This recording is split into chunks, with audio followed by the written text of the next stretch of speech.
What? You're gonna be my guard? Oh yeah, look, I've got a flag too.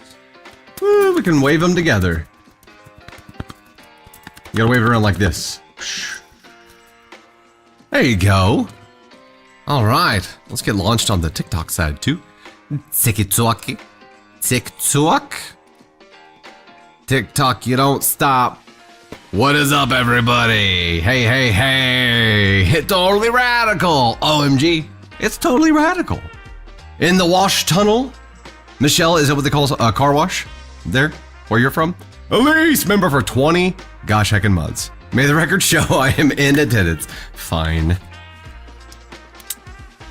Elise, present. We'll take attendance later on and see if you're actually here. I get it. Favorite sandwich? That is today's discussion. What is your favorite Sammy? Ooh, Kim. Brie, arugula? Or is it arugula? I don't know. I'm not bougie enough. Apple and mustard, that sounds amazeballs. I like fruit on sandwiches. Like chicken salad sandwiches, we talked about a little bit ago. Tony Spark is not a fan of chicken salad sandwiches because he's un-American or an alien or something. I don't know. Doesn't like it. June just became a 10-month subscriber on the TikTok side. Welcome to the gosh heckin' fam. Glad to have you over there. Holly Elizabeth with the heartbeat. Thank you so much. We do have a goal of 4K bolts to get Candy Thunder up here on the TikTok side. On the YouTube side, we have a goal of 10 supers, $5 and above, to unlock a spicy story and confetti, I believe. Yes, spicy story and confetti. Would you look at that? Would you just look at it? Beef mushroom Swiss Karen Shaper Cutter. That sounds really good. Real Broad just ended your live to get here. Well, thank you so much. We appreciate that. Its Kit doesn't like chicken salad either. I think it's one of those acquired tastes. I don't like egg salad. Tony Spark, do you like egg salad? Nah, it's like a mayo thing. Come here, Navy Thunder. Hey, everybody. Look, we have Snow White here today, aka Navy Thunder. Look at the camera. Can you wave your red flag around? Wave it around. Okay, got it. You got it? Now wave it around. Yes, perfect. She is our designated red flag waver for the day here. French dip, Julie. So good. With the red flag over here, yep. Daddy, you have a heart on your head. I have a heart on my head? Oh my goodness. You see it? I don't now, but I know it was there. Everybody's saying hi to you. Can you say hi back? Hi, Tony. I mean, like on chat. Everybody say hi, chat. Hi, chat. Cutest walking red flag. There you go. The spicy little face. Don't stick it up my nose. Please don't stick it up my nose. We have this game that we do. It is Daddy Robot and Navy Robot. Where is Navy Robot? Can you talk like Navy Robot? You can't do it right now? Maybe you can do it later. I can do it right. Let's hear it. Navy robot. There is Navy Robot. Daddy Robot and Navy Robot have all kinds of fun. Don't we? I want to stick it on my nose. Do not do it. All right, you're gonna go see mommy. Daddy's gotta get to work a little bit. Your little spider monkey. She's such a monkey. What's up, Myra? She is adorable. She is adorable, mischievous, awfully mischievous, but adorbs. You can come back. You can come back in a little bit, okay? Or you can sit in that chair right there if you want to. That's fine. You just have to be quiet until it's time for you to come up and wave your red flag, okay? Is that going to be your job today? Waving the red flag. She's going to be the designated red flag waver. Michaela Lardner, grilled cheese with peanut butter. Have not tried that. I'm definitely not opposed to peanut butter on sandwiches. Like peanut butter and banana. Very good. Very, very good. I like the crunchy peanut butter too. Maybe that needs to be another QOD. Crunchy or creamy peanut butter. Real Broad. Brie, Spears, Dijon mustard, prosciutto on French bread. Ooh. That sounds really good. Y'all got some bougie sandwiches. I'm like turkey. I like turkey and Colby Jack, maybe some bacon on there, a little bit of mayo. Tater Thunder, what's yours? Navy, hey, this is not safe, babe. It is not. You cannot be on that stool. It's not safe. Because that's not a sturdy enough stool for you, honey. You can't be up on that and trying to mount into a swiveling chair. We can't do that, okay? This kid. Victoria, hello. Made patty melts last night. Does that count? Absolutely. Patty melts count. Well, it's like a sandwich burger, right? Yeah, we had this conversation a minute ago. Like, do hamburgers count as sandwiches? And at least for my answer to this question, no. Like, I'm talking like sandwiches. But patty melt is like, it's on bread, right? So there's a debate to be made there. Alicia made homemade walnut cinnamon butter. I've never had it, but it sounds really good. Really, really good. Classic cold cuts Jen Page. There you go. If it's bread, that's a Sammy. Well, then you get into hot dogs, you get into all kinds of stuff. You know what I mean? Where's the line? Where's the line? French dip is damn good. Jersey Mike's, freaking love it. Love Jersey Mike's. What was it? The chicken bacon ranch? Is that what we get from Jersey Mike's? Chicken Philly? This is a topic of discussion today because we had terrible experience. Our Jimmy John's here is not the greatest in the service area, and I boycotted them for a long time, and then we started ordering some again, but it's been problem after problem. You know, like, I'm sure it's tough. I'm sure getting it properly staffed is tough. However, if there are problems, and I don't care what the business is, you can tell a lot about a business and about people by how they handle problems, right? And how this one handles problems is the worst. It is the worst, the most like rude, non-solution seeking, just basically like we don't need customers kind of attitude. I'm like, wow, that's not great. But Jersey Mike's, we have not had a negative experience with here. But there is some kind of like, there's a weird kind of. You have to tell. Yeah, Jimmy John's forgot our meat on one of our sandwiches last time we ordered, and then this time it took over an hour to get here. And this is a small town. It's wild. It was just absolutely, and whatever we called to talk about it, it was multiple instances of absolute rudeness. Just wild. Jersey Mike's, we would go there in KC, we'd go there in Northwest Arkansas, and it was always like a destination thing. We're like, man, we got it. We got to go to Jersey Mike's while we're there. When we were in KC for IVF, we sat in that parking lot and ate Jersey Mike's like 20 times. And it was during COVID time. So, but had Jersey Mike's all the time. And now that we have one here, it's just not the same. You know what I mean? It's like you end up like having this place out of town. You're like, I wish we had one here, And then you get it. And then it's like, it's not the same. I don't know what it is. We have a firehouse. We do have a firehouse and they're pretty good. Yeah, firehouse is good. You're not a firehouse fan? You might be the pickiest one in the office. Tony Spark. That's not surprising. I like what I like. Pilo Suya, because it's not as good anymore. I mean, every location's going to be different, right? Paula Crochet and Dusty Live, perfect evening. Heyo, there you go. Speaking of, Annalisa, I think, had sent us all the little crochet squishes, and then we had another one. Navy Thunder has adopted them all, at least for today. Those are her playthings. KFC leftover chicken and cold mashed potatoes on a sandwich? That actually sounds pretty good. I'm a big French dip fan. McAllister Sammys are good. Yes, they are. Thanksgiving sandwiches. Yeah, oh yeah. Thanksgiving leftover sandwiches. Fantastic. Panera sandwiches are really good too. Always, yeah, Cuban. Yes, Cuban. Love Cubans. Tropical Smoothie had a really good Cuban for a while, and then they got rid of it. I don't know why. Hey, Misty McMurphy, I hope it's good. I hope when it gets there, it is good. With the moist maker? Of course. Yes, of course. You gotta have good au jus. C. Murphy, I agree. You gotta have good au jus. Whenever we, in my restaurant days, back of house at least, we would call au jus ass juice. Because it's funny. What's up, Shay from Australia? Good to see you here. Thanks for being around. Schlotsky's. Yes, I always forget about Schlotsky's. I love sourdough. I don't know if sourdough loves me, but I love sourdough. Oh no, Elizabeth. Somebody like drove into it? Like drove their car into the store? That's not good. Cake the Rogue. Chips on sandwich or no? Always chips on sandwich. Always. Always. Chips on sandwiches, fries on burgers. Yes. Unequivocally, yes. all the time. Snorts. Your mom uses roast leftovers to make French dip?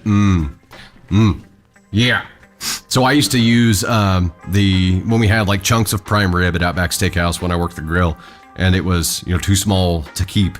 I would slice that bitch up and then sear it and then use it for French dip. So good. Buffalo's own beef on weck. I have no idea what that is, Sophia, but it sounds good. Pigs in blankets Christmas sandwich. Rosie, that sounds good too. We used to have pigs in a blanket. Gemma, yours is a chicken salad sandwich. Yeah. Panera bacon turkey, bravo. Sarah, yes. That is a very good one. Very, very good. Sophia, yes, please send a pic. We gotta know what's on it too. Snorts. If you don't get one today, you're burning it all down. Oh, good gravy.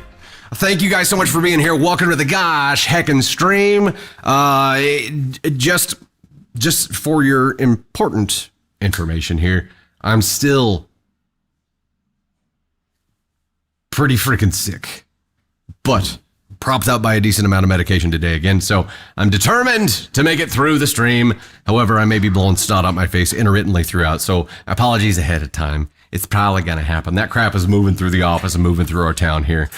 Shai, thank you so much. It says your voice is really common. Love listening to your podcast on the hour drive home from shopping. Thank you so much. And special news for you. We are working on a new series of content for the YouTube side and for the Spotify side as well. So it'd be more stories with no feedback, no reactions, just reading stories. But we're working on something really, really cool there. Hey, Jenny with the ice cream cone, dropping the $2 while listening at work on the YouTube side. Thank you so much for the love. Appreciate that. Charlotte Arnold going hard with the lightning bolts. Overkill Mill as well. Jenny Lee dropping the heart me. J Jada. Charlotte Arnold dropping the 354 Overkill Mill with the lightning bolt there too. Jerry, be the change with Christy. Kimberly, Jerry, Rawls for makeup. Charlotte Arnold, Grandma Shark, Pilo Sophia, SOS Flint. Jerry, Betts Lou, Tama and Co, Victoria, Aunt Sue, and Hodgson, Anna Hartman, Kristen Museum Girl, Janine Benham, Aunt Sue again there, Real Broad, Overkill Mill, Granny D, Anna Lisa in the Gouache and fam. Heck yeah, Real Broad. Karen Shaper Cutter, thank you so much for the love. Greatly appreciate that. Let's rock and roll, shall we? Let's do this, huh? Get some music rocking for a second while I hydrate up. I know you all will see this momentarily, but I just gotta say, Tater Thunder is smoking hot today. Ow, ow! Stop. She is. Is it a lot of pressure? Coming up, we have stories about paternity test questions, quiet partners, disagreements over inheriting a house, poisoned bread, bringing over guests while separated, applying for jobs that might end a relationship, and we have spicy stories and a cake story. Hey yo, let's rock and frickin' roll here. First goal, of course, on the TikTok side is 4K bowls to get Candy Thunder up here. On the YouTube side, we have a super goal of 10 supers, 5 and up, to start a spicy story and confetti. We also have a likes goal of 300K, a shares goal of 1800, I believe. The progress bars should be tracking there. I know we say this every time, but I need to say it every time. We heavily rely on your shares and your likes and your engagement to get in front of new people, especially on the TikTok side where it is extremely fickle and volatile. It's very critical for us. We always appreciate it, but we need it as well. So thank you guys so much for sharing the stream, helping get us in front of people. Do what? And the stream, but normal posts, yes. So stream, yes, like now, please share the stream. But the normal posts that you watch every day, we greatly rely on the shares of that as well. We fight with the algorithm all the time. Sometimes it loves us. Most of the time it doesn't. But if you guys can find the time to share those when you see them and you're watching them, all the love, you will feel it. Can you feel? It'll be like the Care Bear stare. We did determine that stare was the proper context for this, right? Care Bear stare. No, she's ignoring me. That's fine. Oh, wait, what? Nothing. I was responding. The time has passed. Make sure you're subscribed on the YouTube side to stay up to date on all of the newest content. Only a small fraction of content gets posted on the TikTok side. Everything gets posted on the YouTube side, including a section of members only content over there that you can access, which we update with new stories weekly. I now have a steady scheduled event every Tuesday morning where I come in and cut some members only stories. So only members will see those. We are going to be reshooting The Imperfect Storm someday. It's someday. Probably would have done it last night, but I came home sick as hell. Like just, bleh. And it's probably just a man cold, but I'm feeling it, y'all. You're sick. I'm just a baby. You're sick. I took care of you. You did take care of me. I appreciate that. I walked you behind your back like a good mom. Nurse Candy. Nurse Candy's mocking me behind my back like a good nurse. Appreciate that. Hey, reminder today, please keep chat positive and respectful. Everybody's going to have a differing opinion. It's just going to happen. We're different people. But please be respectful in how you present that opinion and engage in debates with other people. It costs absolutely nothing to be respectful and to be a DFHB. And please, above all, do not spoil stories that you know the endings to. There's no reason to ruin it for everybody else. And if you do it, you probably get your butt muted, if not booted. Our mods are ready. Mods are like whack-a-mole up in here. They got their clubs just ready when you feed your head to go whack. And with that, get out your gosh heckin' brooms. Uncrustable in an air fryer. Uncrustables you typically would stick in the toaster, right? So it's just air frying it instead. I have never had an Uncrustable. What? You don't. We had two. Yeah, we had 2 peanut allergies in the house, so we weren't allowed to have peanut butter in our house for a long time. Uncrustables? Who's had it? Who has not had an Uncrustable? Crystal, Dusty Thunder, don't make me come out there and hog tie you for the love. I'm sorry. I'm sorry. Uncrustable in an air fryer? Say less, Allie. They're not that great, Dusty. Yoko says they're mush. I'll give it a shot. There's a bunch of people who have never had them.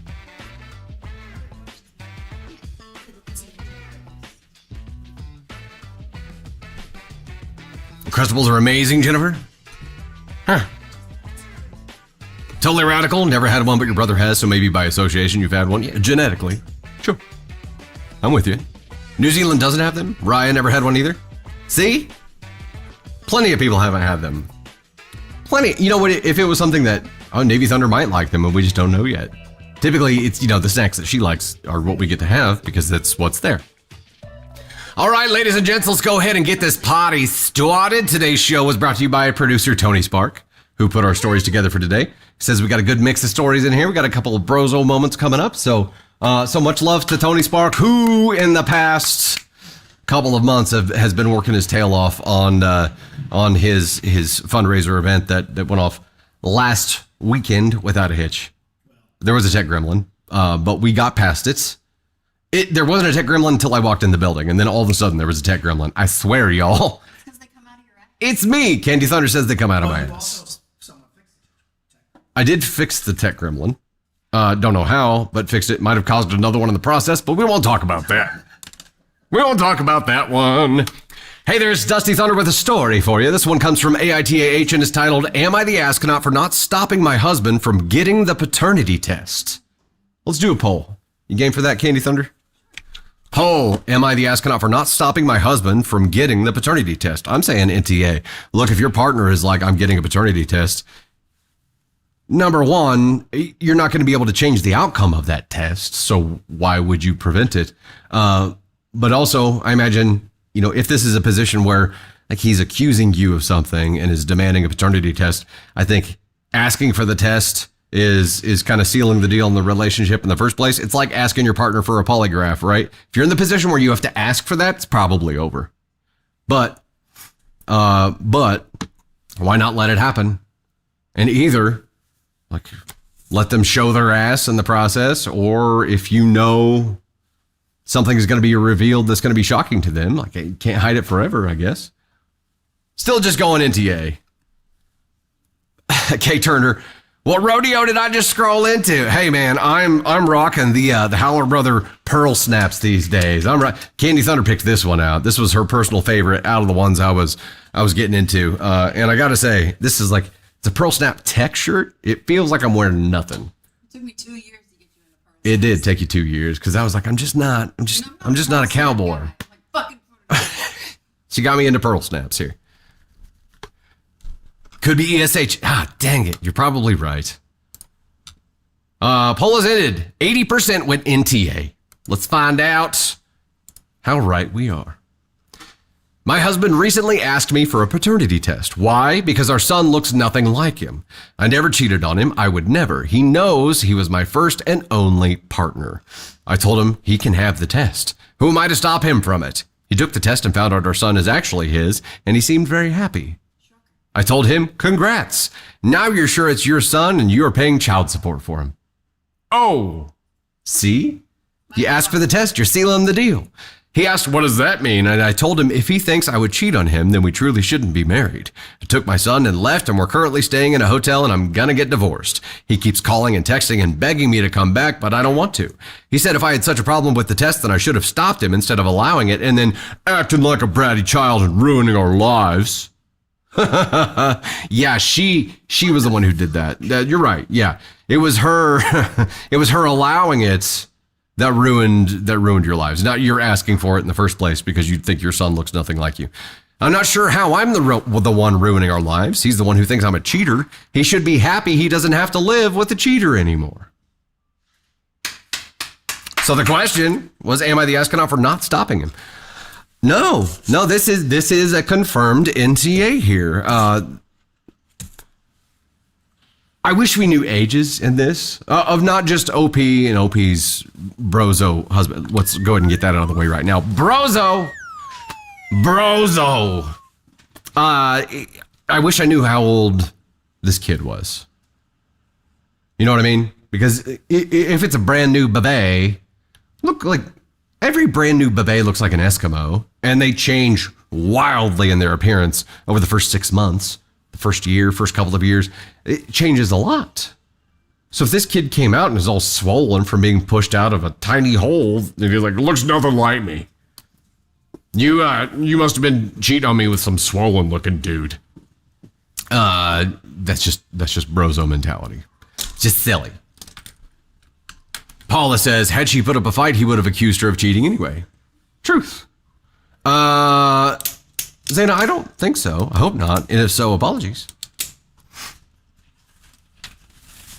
Hatter! You've been packing all day? Finally got all your books and the rest of your supplies done? Hey, yo. Well, thanks for being here. We just got started. You're good. Always good to see ya. What did this brozo honestly expect? I don't know. Like, because you are accusing your partner of cheating by asking for a paternity test. There's no way around that. None. And he just expected no backlash at all. He got the test results and he's like, it is my kid. Well, okay. Now, there's going to be some backlash there. There's going to be a consequence to asking that. I have so many questions that I wish we had more information for. Like, was it just him thinking that his son didn't look like him, or was it another birdie chirping in his ear, like maybe his mama, maybe some friends? Yeah, Candy Thunder, you go with mama. That'd be a consistent theme across stories that we see. Like somebody chirping in his ear and was like, "Are you sure that baby looks nothing like you?"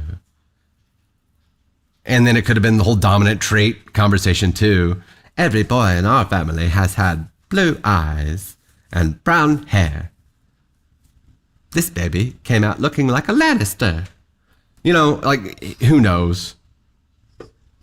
Who knows where that conversation? Snorts, I'll never marry a man who has a mom. LOL. Oh, gosh.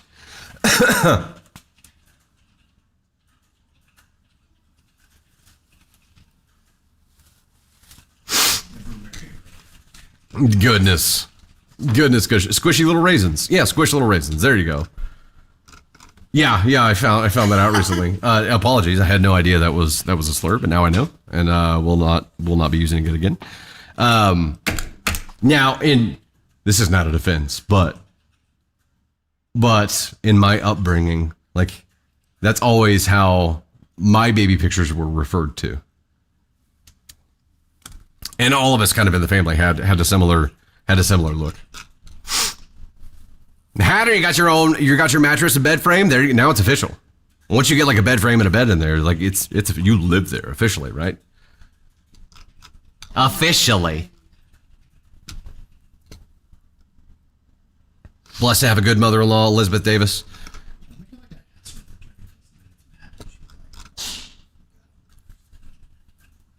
Courtney says, my boys have different dads, and you can't tell because my genetics are so strong. I don't know what he expected here. Like ages, I would love to know because that would provide a little bit more context here of everybody involved and like where this idea came from. Maybe we'll see an update at some point, and that would be great. In the meantime, we'll reset.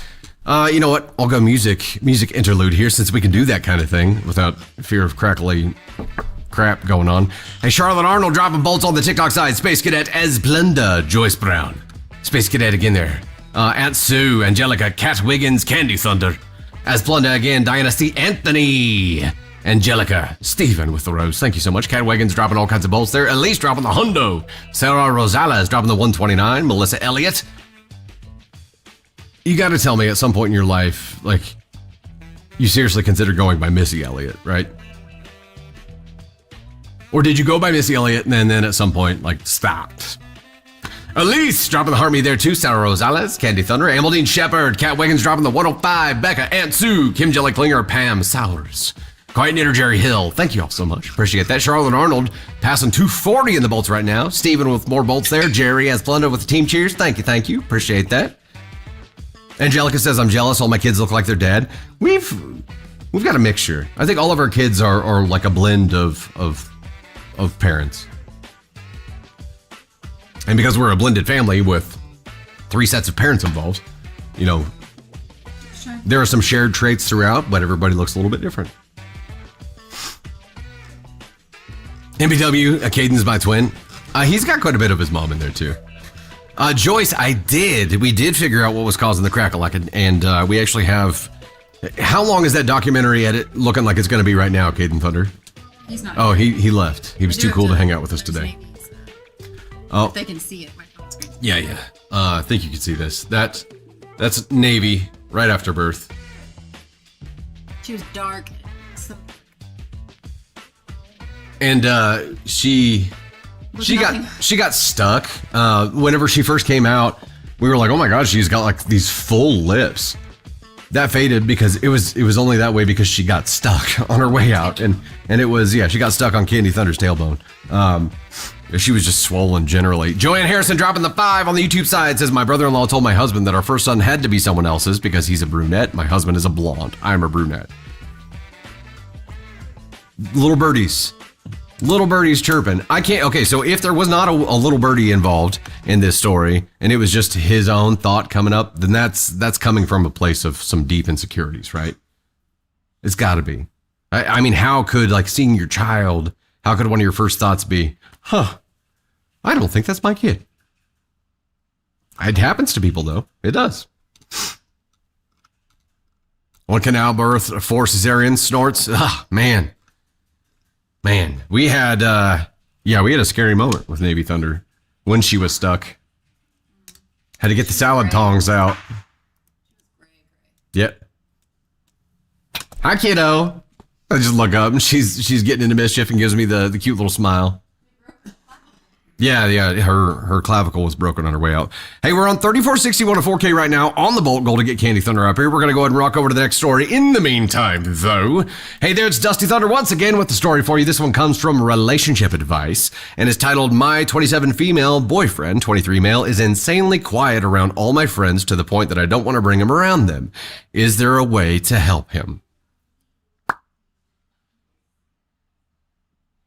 It's not an AITA, so we won't do the poll. We'll just dive in, but I will read the title again for you.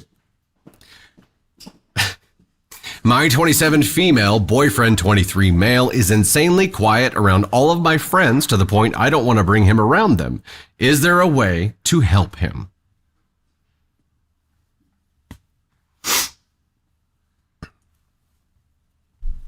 Has anybody else been in this position where they had a partner that they were dating that was just like so closed off that they couldn't form connections with like friend groups and stuff? Katie the Red said, hey Dusty, who's Navy's favorite Disney princess? I'd say that fluctuates by day. Moana right now, although she's wearing a Snow White dress at the moment. She just saw the Snow White movie, but Moana right now, but it varies all the time. Does the boyfriend want help? I don't know. We'll find out. I got a sneeze coming. Hold on. Stare at the lights. That's supposed to help get it out, right? Didn't work. Okay. Talking about the sneeze makes the sneeze go away? Son of a biscuit. I, 27 female, have been dating my boyfriend, 23 male, for 6 months. The popular saying, opposites attract, definitely applies to us. When it comes to our personalities, we're about as complete opposites as two people can be. I'm an extrovert, don't know a stranger, and love staying busy, whether that means meeting up with friends for brunch, going out on the weekends, or going to different events. He, on the other hand, is a bit of a loner. He likes to stay in, play video games, and just have lazy days around the house. I like those days as much as the next person, but I need social interaction to fill up my cup. To fill up? Fill my cup. I'm just adding words where they don't exist. I like those days as much as the next person, but I need social interaction to fill my cup. Now, to clarify, I knew all of this going into this relationship, but maybe not to this extreme. I knew that he was an introvert and didn't have a lot of friends. I also knew that he hadn't experienced a lot of things in life that I have due to us coming from different backgrounds, and I'm completely fine with that. As our relationship has gone on, he has struggled to not just connect, but to even just talk or interact with my friends at all. For instance, during a 2-hour dinner, he didn't speak a single word. Literally, not a single word. He has joined me at large gatherings with all of my friends, more intimate brunches, and a couple of parties, and he will usually sit quietly at a table, disappear to the bathroom, or scroll on his phone and completely disconnect from the conversation going on around him. I don't expect him to be the life of the party or talk anyone's ear off, but I would hope that he would be able to talk to my friends and family and be able to be part of the group. When I talk to my friends, they all say the same thing. He seems nice, but he just won't talk. They all have said multiple times that they would love for him to open up and become part of our friend group. When I bring it up, he just shuts down. He always says that he just needs more time, which I completely understand, but each time he is in a situation to get to know them and talk, it's like he is getting further away from them than he is getting closer to them. In brief conversations that we have had, I think he had a rough childhood and that his social anxiety and quietness might come from trauma from that, but it's so hard to get him to open up.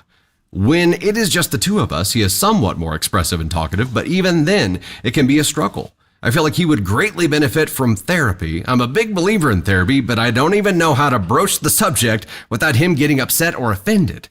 I don't know what to do. I love him, and I want to be with him. But when I start to think about how the future will look, I don't know how it will work. My friends are my family. It's not like they're going away. My life will always consist of events and social interaction. I want him to be able to do things with me and be part of my friend group, but I feel like I'm getting to the point that I don't even want to ask him to be a part of these things because I know he's not going to enjoy it. And I start spending more time worrying about how he is doing and not being able to be present in the moment. I don't want or expect him to completely do a 180 and change his entire personality, but I feel like meeting me in the middle by at least being able to interact with my friends isn't too much to ask. I don't know what to do to help him. Is there a way that I can help him? Okay, thoughts here? Thoughts here? Kay Klein, I'm here all the time and don't talk. It's a little bit different on this kind of setting, right? It's a little bit different. I know I missed one going up here. Hatter, who dropped the 5 on the YouTube side, says, as a person who is with a quiet person, it really depends on the people. Some people can bring out the quiet.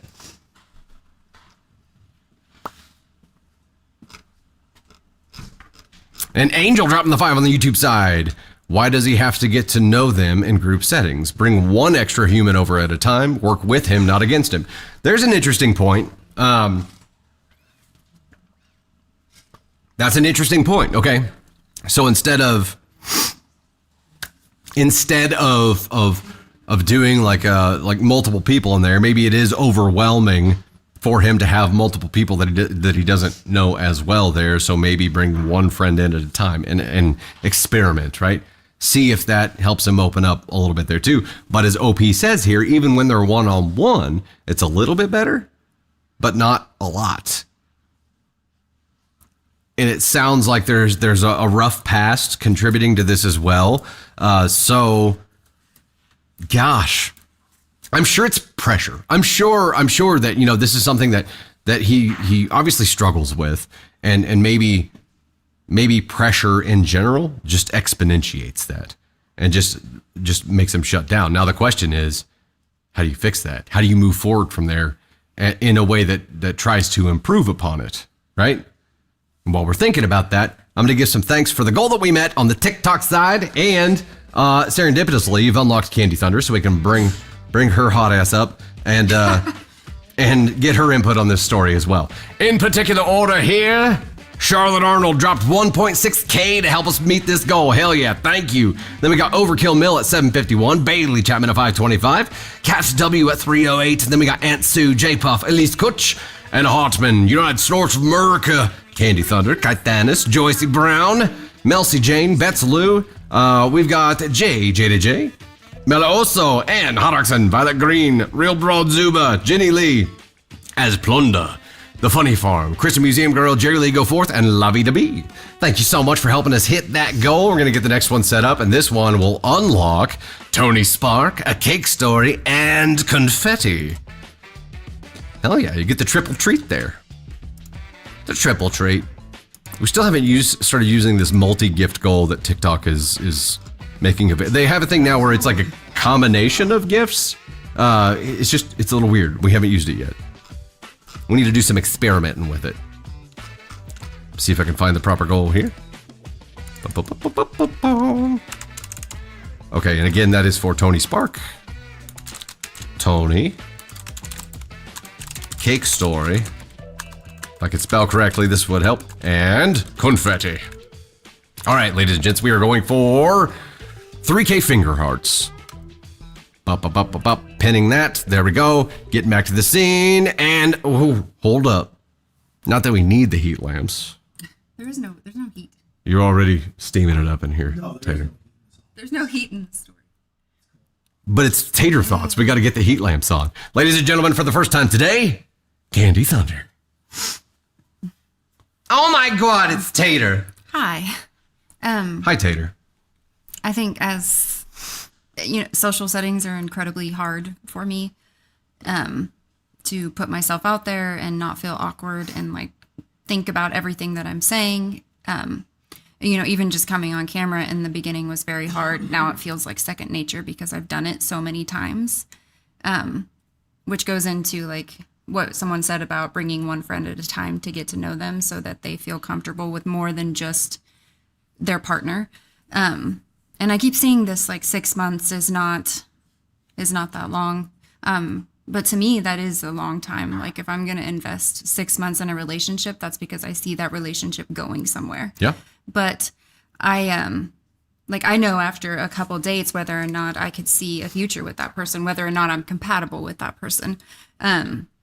As far as this situation goes, I think I personally one-on-one would need to have more, because that's how I emotionally connect with someone. You would need to have more conversation from OP's. I would need to meet. I would need to know more about them. I would need to understand who they are, how they were raised, what they want out of the future, and I would need to connect with them on that emotional level, one-on-one, so that I know exactly who I'm in a relationship with.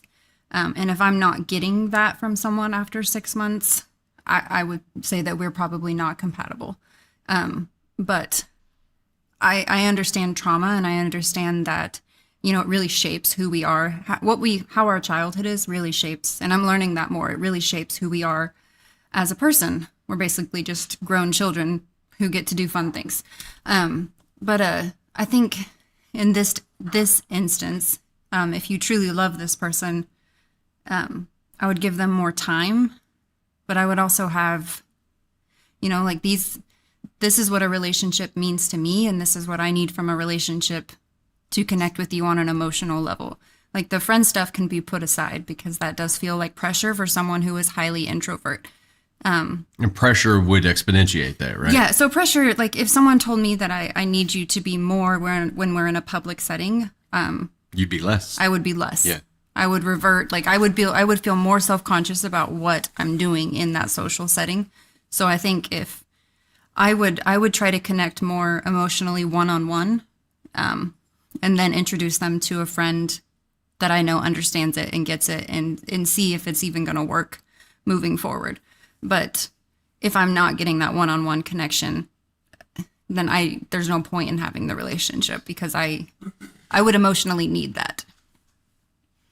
That makes sense. That's at least exactly. I knew I loved him after a month, and I knew after 2 months that I wanted him to be my future.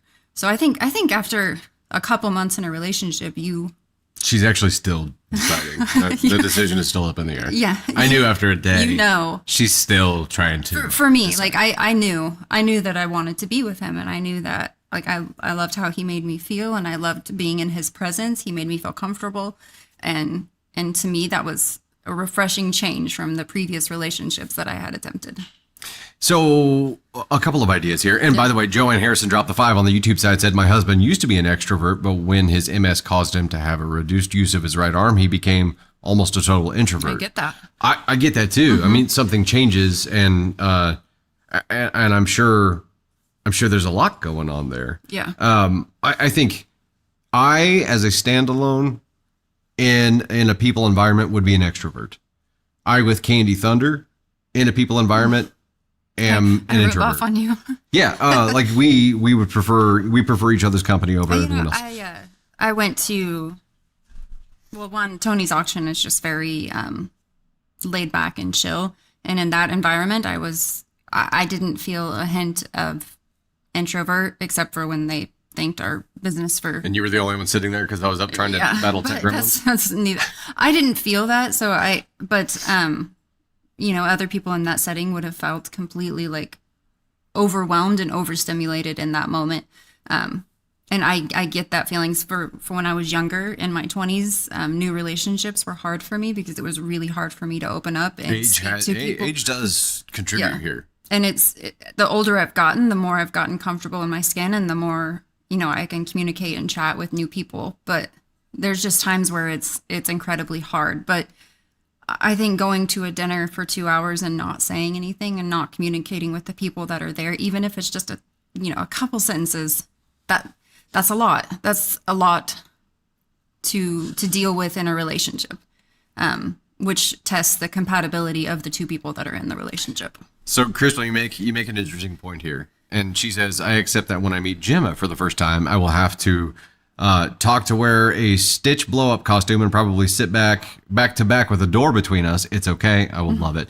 So, you're meeting someone where they are. Knowing that going into it, which Opie knew this going into it, I think if the hope was, look, I know this going into it and I sort of accept it, but I think I can change it, that may be problematic, right? There's also a side of this where with the age, for sure, like small talk is a learned art. Small talk is not something that is not like a skill that people are born with, especially younger people now, because we have this as a fallback that you can use to avoid having to do the small talk kind of thing. So I think there are some options there whether it's, smaller groups of people, maybe just one person, and maybe you pick your most introverted friend and try to give them somebody with a little bit of common ground, and then maybe not make it so much small talk dependent, but maybe it's like a games night where everybody has a turn. Small talk. I hate it. I know you do. But I'm terrible at it. You like games nights though, right? I love sarcastic banter. I'm very good at that. But small talk, like just trying to open up a conversation, it's incredibly hard for me. It feels overwhelming to the point that I will just completely shut down or say something so off the wall that I'm like, what the fuck just came out of my mouth? And if there's already pressure and then there's small talk pressure, like what the fuck do I say? What do I don't know. I'm sure that's even more difficult.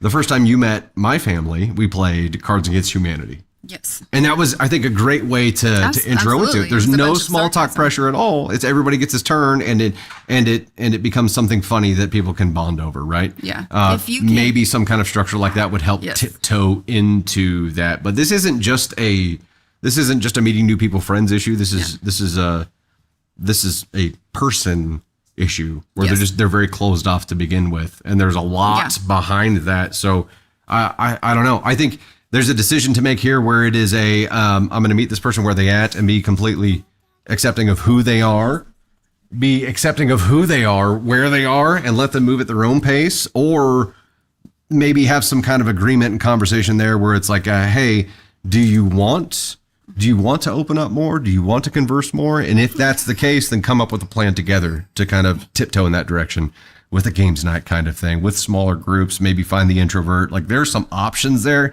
but I think it's a plan that you have to come up with together.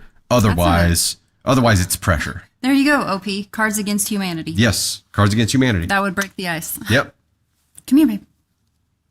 She just wants to look at herself. That's the issue. I gotta take her home. We gotta go home. See Ava. Come on. Love you, sweet pickle. Don't forget your phone, Tater. It's right here. Yep, let's go get Got a tater tot. Got a tater tot in the house. She is getting big. Angel dropped the $5 on the YouTube side, says, I take Joe with me to events. As soon as he mentions his job, all the guys fanboy and I no longer need to converse. Truth. Yeah, that kind of thing does happen. I think having a structure. She slip? She's a big girl. She hopped up and said, I'm okay. If it was an event that Candy Thunder and I were soloing to, I could be the extrovert wingman if I needed to, and I could introduce her and I could do that. But I know she doesn't enjoy it, and that would be painful for her. So I think that's one of the reasons that we end up kind of introverting together at public events, because I don't want to put her through that kind of pain. And OP, really, I think this comes down to, what does he want? I know what you need. What does he want? And if he wants to grow that way, if he wants to open up more, then you can come up with a plan together that you're both comfortable with. And then you're just executing a pre-agreed upon plan, right? And I think that's a lot easier. And then there isn't pressure behind it because it's something you guys came up with together and you can ease into it. But there's so much going on in the background there that I think you have to have that conversation about what do you want? Do you want to start opening up? Do you want to be more loose and verbal, or are you completely fine with who you are right now? And if he's fine with where he's at right now, then that's the fork in the road for you. It's either you need to be fine with that, or maybe it's not the right relationship for you. Okay, ladies and gents, we'll move on to the next story here. I'm going to hydrate with some music here real quick. Karen Shaper Cutter, you were at Comic-Con and played against 3 18-year-old boys. Don't do it. Awkward AF. I imagine. Katie the Red. Angel, your husband's been to Area 51. Did he see my family there? There you go. Anna Hartman, don't talk to anybody. You feel awkward when it's people you don't know. So I had enough jobs earlier in life where I had to converse with people I didn't know all the time. Like, it's a learned art, and it's a hat you put on when you need to put it on. But for some people, it is just incredibly painful. Incredibly. Okay, we'll dive into the next story here. So I think that in the previous story, there are ideas for Opie to try, but I think it all comes down to that one conversation about what he wants. Because if he doesn't want that, then it's a cow's opinion. It's a moot point. Angel, he won't confirm or deny. As he should. Casey says, I talk to strangers and forget what I was saying mid-sentence. Then there's really no pressure behind it. You're not going to remember as soon as you walk away anyway. Okay, we'll dive into the next story here. Hey there, it is Dusty Thunder once again with another story for you. This one is, am I the astronaut for renting my dead mom's house to a friend when I move, despite my sister's request? Okay, this one we will do a poll for. Maybe I can get this started this time. We'll see. You got it? Tony Spock's going to start the poll for us. I'm just dropping things. Oh. Hey, Navy Bear. I love you. Be good. Okay. Am I the astronaut for renting my dead mom's house out to a friend when I move, despite my sister's request? Okay, poll has started. You know what? I think I'm going to go with what I think you guys are going to say here, and that's ESH. It's complicated. It probably isn't an NTA because I'm going ESH, but it sounds complicated. And your sister, it was her mom too. So either you have like joint ownership in this, or you have ownership in it. If you have ownership in it, it's your choice. If it's a joint ownership thing, your sister's request does weigh into this, right? While that poll is wrapping up here, hey, Swish with the team bracelet and the heart me, Doroshko with the finger heart and the heart me as well, Cat Wiggins, LG Mouse Mail, Gen Design Store, Mother Trucker, As Blunda, Celestial Sky, Charlotte Arnold dropped the 109 finger hearts, Honeybee, Hannah, Jennifer Nesbitt, Celestial Sky, Mother Trucker, As Plunda, Michelle, Christian Museum Girl, Charlotte Arnold, thank you so much for the love. The poll has ended. And the results are ESH is the winner here, followed by NTA. We'll see. Angel went NTA. Hatter. Ooh, you got some goodies to send our way? We love goodies. We love them. Navy Thunder, by the way, Angel, asked for one of the Jordan almonds today, and I was like, I don't think you're ready for that. I don't know that those are super kid-friendly. Okay, title one more time was Am I the Astronaut for renting my dead mom's house out to a friend when I moved despite my sister's request? So my mom passed away last year with no will. It's just me, female 33, and my older sister who is 50. My sister lives 2 hours away in her own home, and I'm currently living in the house my mother owned. When our mom passed, I told my sister I would assume responsibility of the house and pay all the utilities and home warranty insurance. I'm about to move to San Antonio for a better job opportunity and want to rent the house out to my good friend whom I trust so she can take care of the house while I'm gone. She will live there maybe a year. At that time, my boyfriend and I will be more than financially stable enough to live somewhere else, but still pay for everything the house needs. Quick backstory: the house my mom owned is a Quick backstory: the house my mom owned is a family home. My great grandparents built it in the 50s, and we are the only family that has lived in the house. It's a really amazing home. That's really cool. Does anybody else have a family home that like your ancestors built? When I told my sister I planned to rent the house out to my friend while gone, she absolutely lost her mind and had basically an emotional breakdown, crying, screaming, and cussing at me, wondering why the hell I would think it would be okay for an outsider to live in our family home. To be honest, I'm thinking all of this in a very logical way because I don't want to have to pay for all the home expenses while transitioning to a completely new city, a new job, and essentially maybe struggle in the process. I asked her to pay half the expenses, and even though she fought it at first, she agreed. However, time has passed since then, and I'm realizing how absolutely ridiculous it would be to leave our home completely empty for months at a time without anyone being there to upkeep everything. And yes, I don't want to pay any bills during this time. I'm planning on just calling my sister soon and telling her that since I assumed responsibility of the house, it's my call to make and I will be moving my friend in. I don't see her doing anything besides just hating and resenting me for a while, which honestly I don't care about at this point since she's viewing this entire situation emotionally and not logically. So, am I the asshole for telling my sister to basically go F herself so I can rent the house out and not have to worry about it at all? Especially if this is just temporary? Okay, there's an edit. Before we get into the edit, what do you think? ESH Dawn is everyone sucks here. So it's everybody's an asshole, essentially. I think, so what your sister is flipping out about, OP, is the outsider thing, right? If it was another family member, probably wouldn't have an issue at all. It is somebody who's not a family member living in a house that has only been occupied by family members at this point. Now, you assumed all of the responsibility of the house to this point. You are keeping that responsibility in there, with having your friend move in here, because ultimately the friend would be, you would be the friend's landlord, right? And you would still be ultimately responsible for everything. Your sister didn't want an outsider to live in there, so the compromise was to split expenses 50-50 and leave it empty, but then you said, no, that's stupid, screw it. So your options here are to have your friend move in. I mean, there's no, I don't know what the legality is here. You know, because there was no will left behind, I don't know who has control of it. In your position, I would say, look, I'm going to have my friend stay there to house sit. Don't view it as living there. View it as somebody house sitting until I come back. It's less than a year.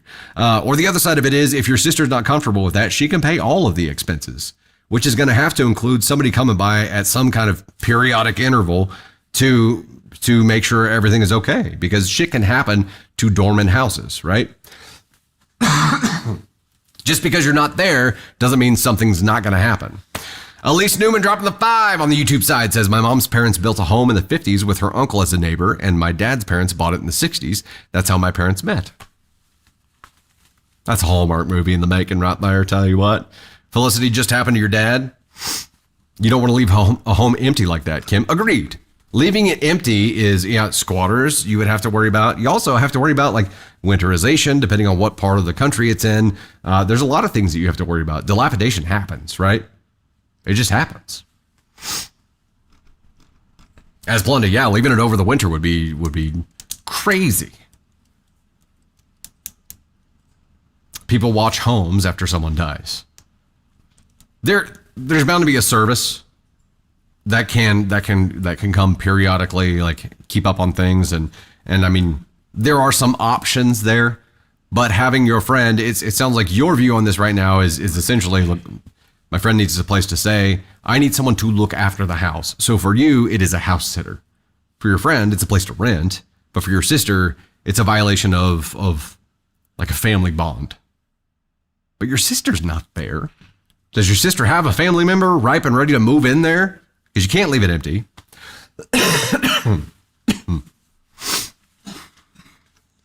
Casey, real estate companies have people move into homes for that reason, just so they won't stay empty. Yeah. Tony Spark says, 24 hundo to go on the goal. Finger hearts. We're still going for it. It unlocks Tony Spark, a cake story, and confetti. Don't forget, we're going for finger hearts right now. And Charlotte Arnold just dropped 231 of them. Cake the Rogue's dropping on it now, too. Trip and Fall, Henrietta Nilsine, thank you. Jen, is your sister willing to move there? Right. That would be the conversation. Be like, look, I can't handle this responsibility because I need to do this to progress my life. This is my solution to allow that to happen without having the full brunt of responsibility, but also without having to transfer that responsibility to you. Unless you're willing to take on 100% of the responsibility, which includes not just the utility side of it, but making sure that it doesn't get invaded, making sure that we don't have pipes bursting, making sure that it is taken care of while no one is here. If she's willing to take that on, it's an option, right? Hatter says, what if a homeless person busts into the house and starts a fire and burns the house down and no one was there? There are always those, like an empty house is problematic, right? Or you could Airbnb it. So here's a question.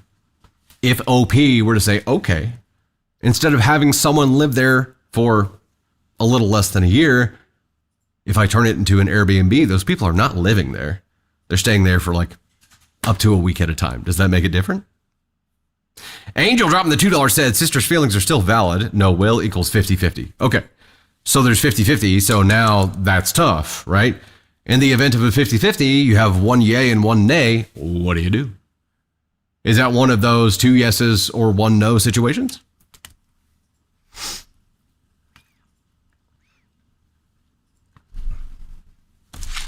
Okay, Casey, maybe not an Airbnb, but a VRBO or whatever it is, you could have it be a vacation rental. Oh, Barnyard. There are criminals that have been known to use obituaries and public records to scout houses. If a home is going to be empty, you also have to insure it differently. There's a lot of problems, right? A lot of complications here. Let's dive into the edit. Edit! Thanks to everybody who had actual constructive advice to give me. Makes me think like some people didn't. I really appreciate it, and it made me realize we definitely need to get things figured out on paper and make everything legal. When I texted my sister earlier to tell her I was starting the probate process, she actually admitted she wanted to move back into the house and save us both the hassle of renting. So thankfully, problem solved. I'm happy she's making this decision, and I know it will be better overall. Again, thanks to everybody who saw and understood what I was thinking or what I was trying to do and gave me good advice. Look at that. It all worked out. You know, why that question didn't happen in the first place. Maybe sister wasn't ready for that yet, and this just got sprung on her, and she wouldn't immediately be like, well, then I'll move back into it. She had to take some time and process that. But no matter what, getting the paperwork figured out here is a damn good idea, because if you have 50-50 ownership in this, you have 50-50 liability as well, right? Get the paperwork figured out. But yes, happy ending. Happy ending. You don't have that immediate worry. I think you still have a long-term worry. 1,000 things can go wrong there. Calliope Muse, member for 8 months in the Goshak and Thunder Crew, says it seems like they need to probate this. This would be the best way to settle it. I agree. Go through the paperwork process, get this thing actually figured out. Insurance would definitely be different.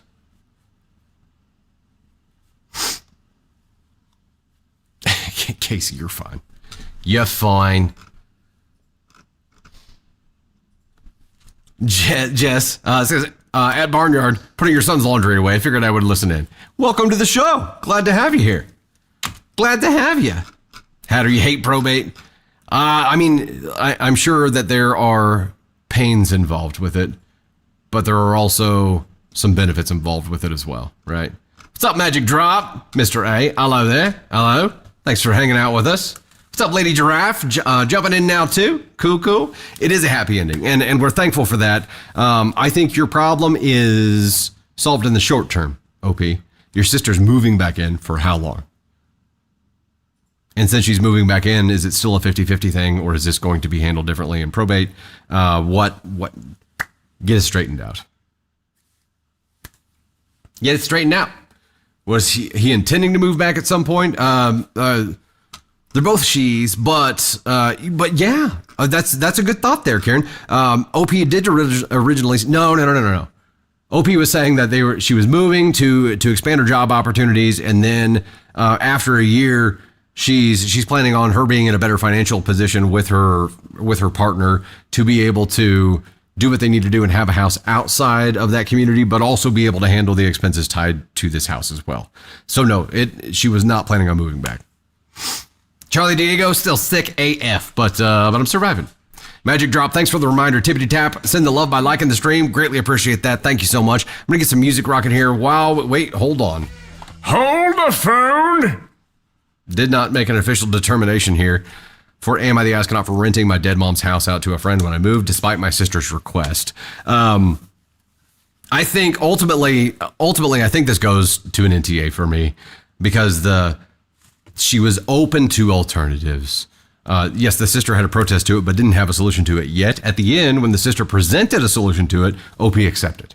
So they were both amenable to a compromise at some point here. It just took some work to get there.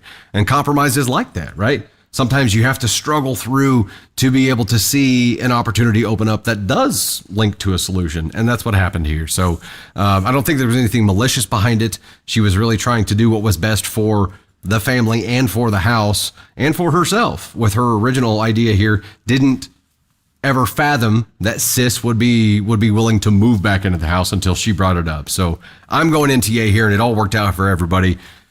Still, strongly advised getting the paperwork handled out to rule out any potential future problems, right? Now we'll get some music rocking here. NAH, yeah.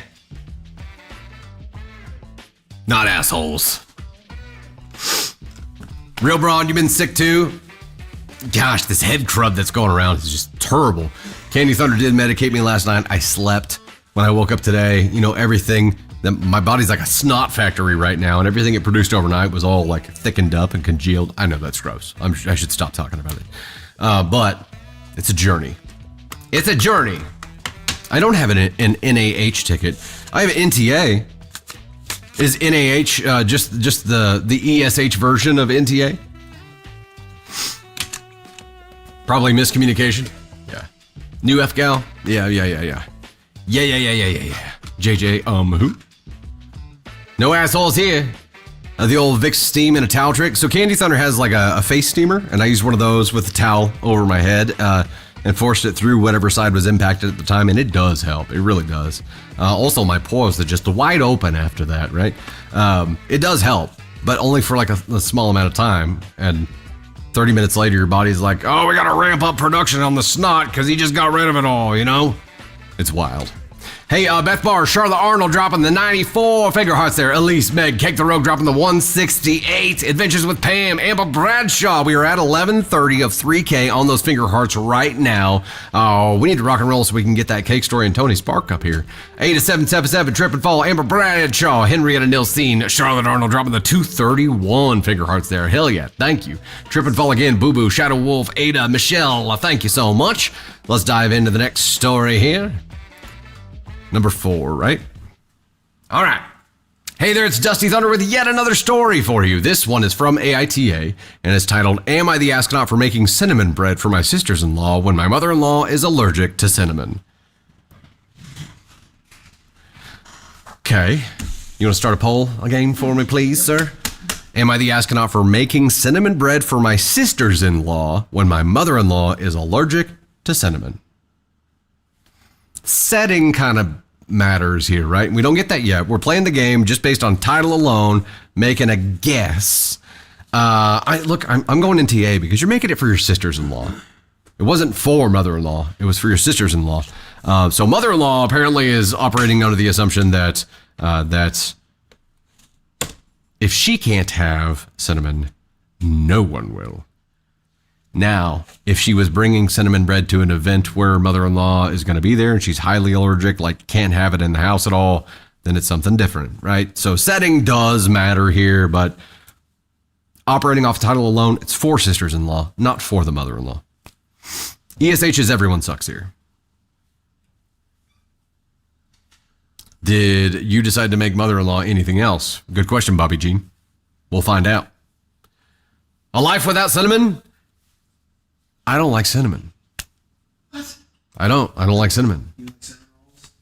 I do like cinnamon rolls. So if it is like one of many ingredients, okay. Yeah. But like cinnamon flavor, like Big Red, like the not that Red kind. Hots, like cinnamony, No, not that kind of cinnamon. Like good cinnamon. good cinnamon. So Cinnamon that- Toast Crunch, I like. Yeah. Cinnamon you rolls, that kind I of like. cinnamon. I don't like that. I like sweet cinnamon, hot not cinnamon. spicy cinnamon. Yeah, I agree. Yeah. Like hot damn Fireball. Nope. Nope. Cinnamon, like cinnamon in my Starbucks though. Crystal, am I related to Gemma? Not that I know of. Might be though. Ooh, Callie, or did mother-in-law go to sister-in-law's house and almost eat it? That's possible. That's possible. Cinnamon rolls, yes, for sure. And cinnamon toast crunch. There's plenty of cinnamon, Yeah, well, there's cinnamony things that I like.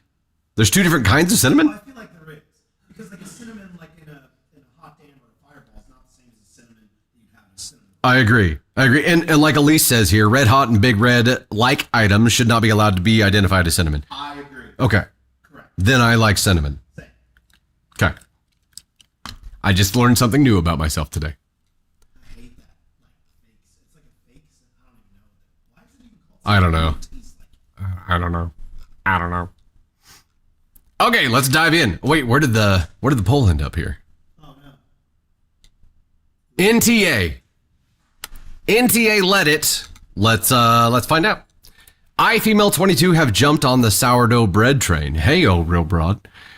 I now make the bread we eat instead of buying it. And when I make a loaf of bread, I post a picture of it and post it on my story.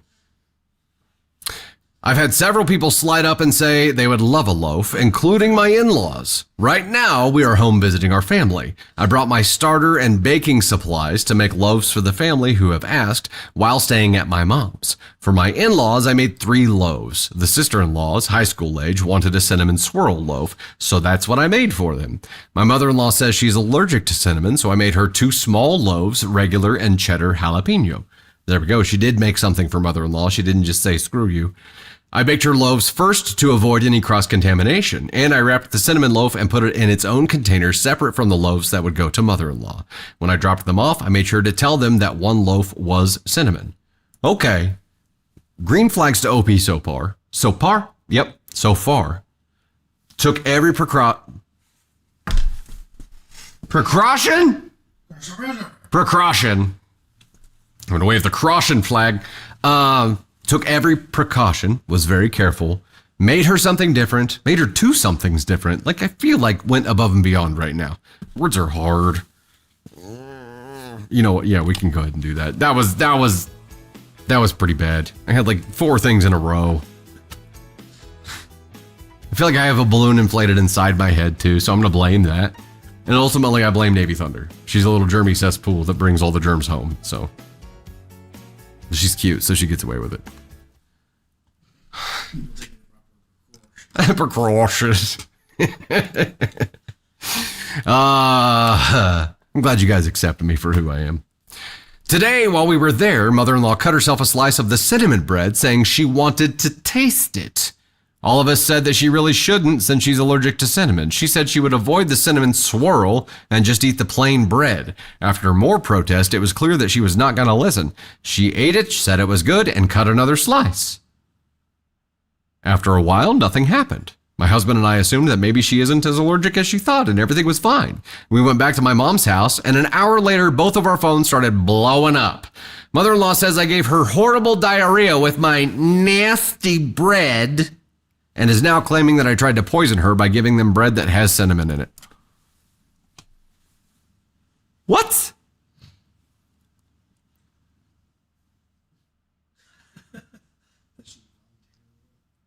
What? Hold up. So you, OP, not only made her other kinds of bread because she's allergic to cinnamon, made sure you labeled and identified which one had cinnamon in it so she wouldn't get into it. And then when she was talking about wanting to taste the cinnamon bread and cutting herself slices, everybody there is like, don't do it. And she's like, I'll stay away from the cinnamon swirl. Eats it. And then is like, yummy, I want another slice. And you're like, no. And she's like, yes. And she does it anyway. And then she gets sick and she's like, I blame you. What?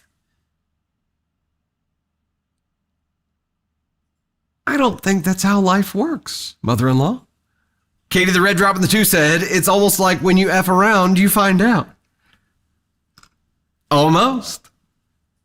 Thank you for the super, by the way. Bizzo! Keeper of notice. Kimber, I think you're right. We may have to hit the Bizzo button here. My husband has pressed that I did everything that I needed to do to keep the bread separate and that eating the cinnamon bread was 100% her choice. She and now my husband's grandma are adamant that I shouldn't have brought cinnamon bread into the house at all, and I should have just told my sister-in-laws no. I thought bringing it would be fine. I've been there plenty of times when sister-in-laws had cinnamon rolls on the stove or snickerdoodle cookies in a jar. I assumed that she wouldn't even touch the container because as far as I had seen, she didn't touch the other stuff. OP, there's no way that you could have known that your cinnamon swirl bread was your mother-in-law's kryptonite because you've never been in this scenario before. There's no way that you could have known that she was going to throw caution to the wind and eat the one thing she's not supposed to eat twice while everybody's telling her not to do it. That is not your fault. It's not your fault. It's like the whole hot stove analogy, but it's like you put a big blinking fucking sign above it that you're like, hey, the stove is hot, don't touch it. This is the stove that is hot, that you know is hot, so don't. And mother-in-law is like, but I want to. And you're like, no, it's hot. And she's like, but. And then she's like, that wasn't so bad. Let me do the other hand. And she's like, why didn't you fucking tell me it was hot? I'm sorry. I thought you as a grown-ass woman would have some kind of self-control, you dumb bizzo. Let's do it. Bizzo.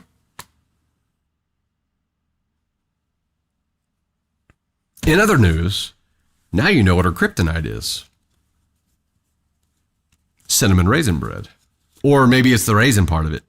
I don't know. You made other bread for her. And that wasn't kryptonite. It was just this one.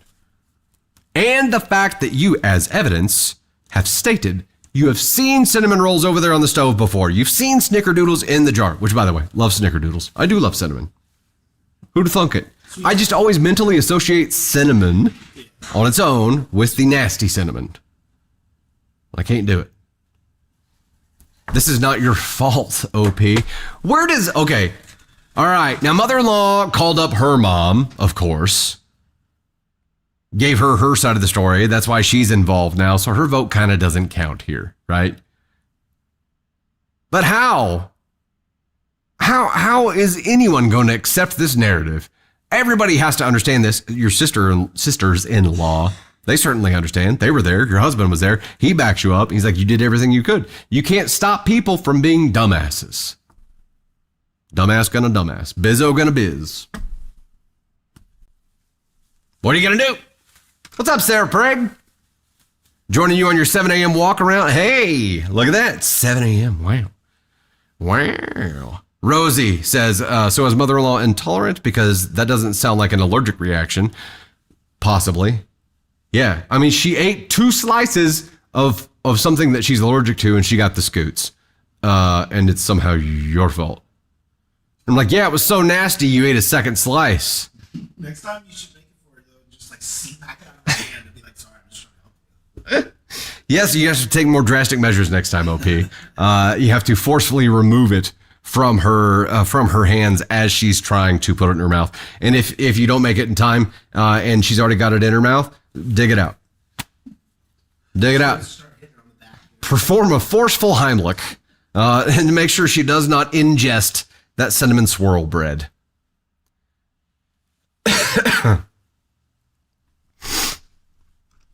Margarita says, also, was it really the bread or something else? Good thought. I mean, all the preface here says that it was cinnamon that she's allergic to, and then she knowingly ate. Here's the question. Did this bizzo intentionally eat the cinnamon bread knowing she was going to get sick just to have something to use against OP? Is it that conniving? Make her sign a waiver, Pug Tatties. There you go. Joyce, yeah, she got the scoots. She got the cinnamon swirl scoots.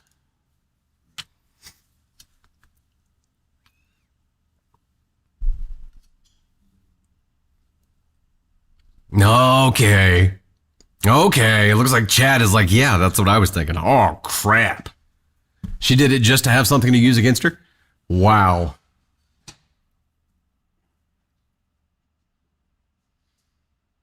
How bored and desperate for attention do you have to be to knowingly ingest something you know that you're allergic to just to have something to use against someone? Damn. Somebody needs a fucking hobby. I'm sure she would be a joy at restaurants, EJ. Oh my gosh. Can you imagine? Can you imagine?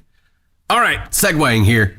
Next story. We're at 1172 with 3K on the finger heart goal right now on the TikTok side. Ellen B with the heart me.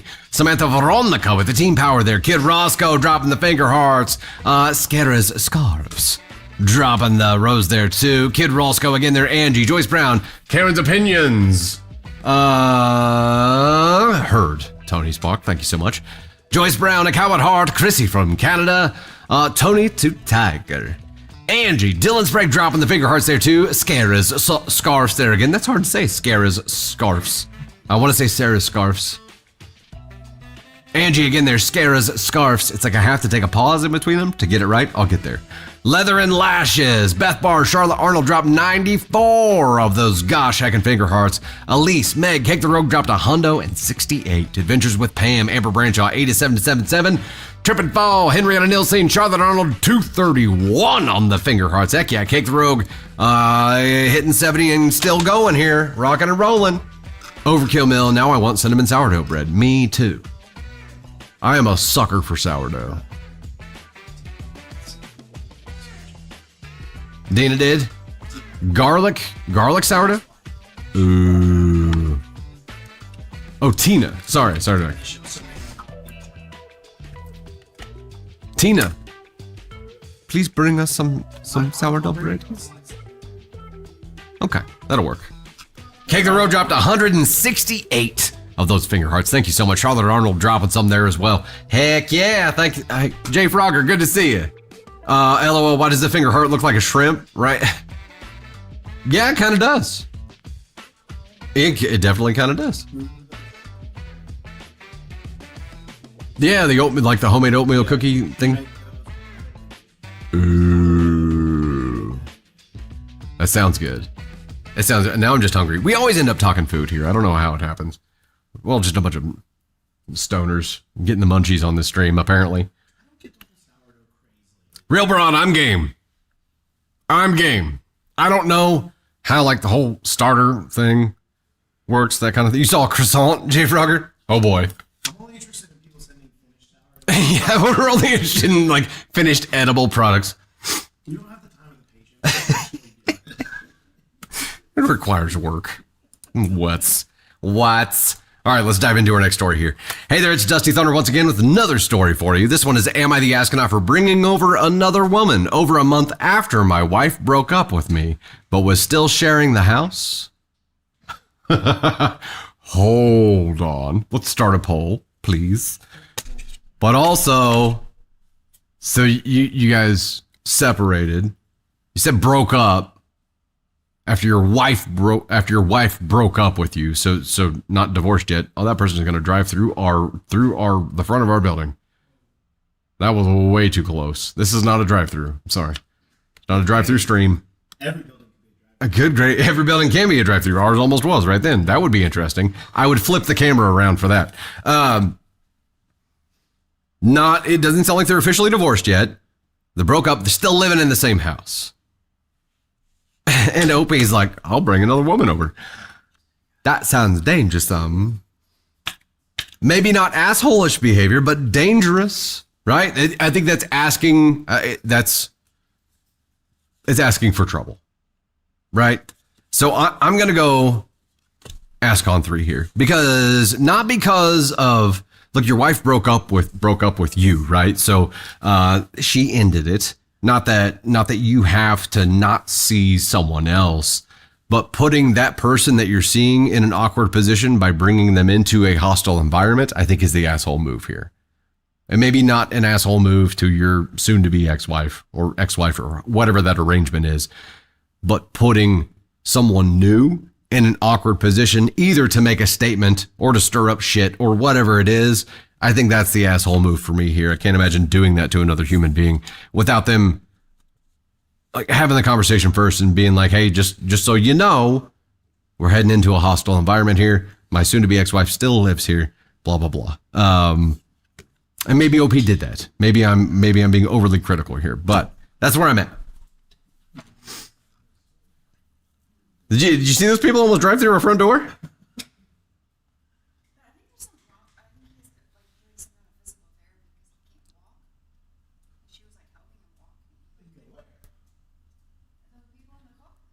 Yeah. The blue car.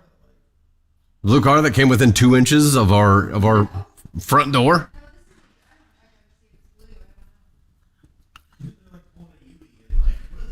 Get a hotel. Right. Like, go somewhere else.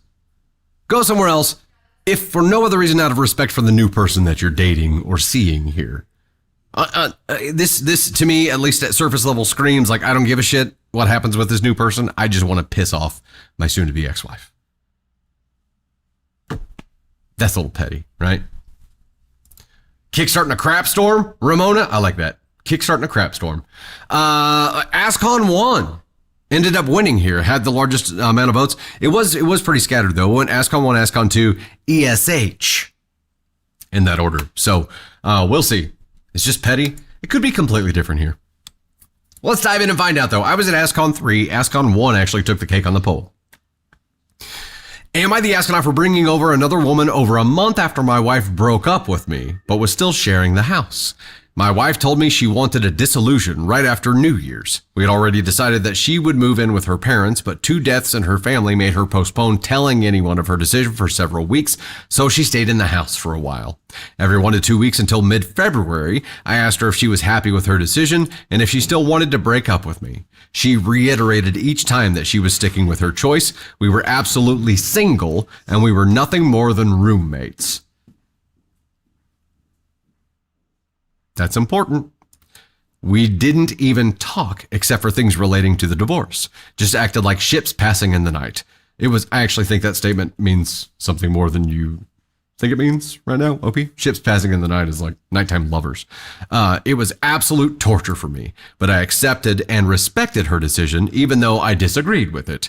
For context, we had been in therapy for about 1.5 years, and we're in a really bad rut for the last 12 plus months. I kept wanting to push through it. She said she ran out of steam. In that year, my wife had encouraged me to date and have sex with other women because it would be a load off her shoulders.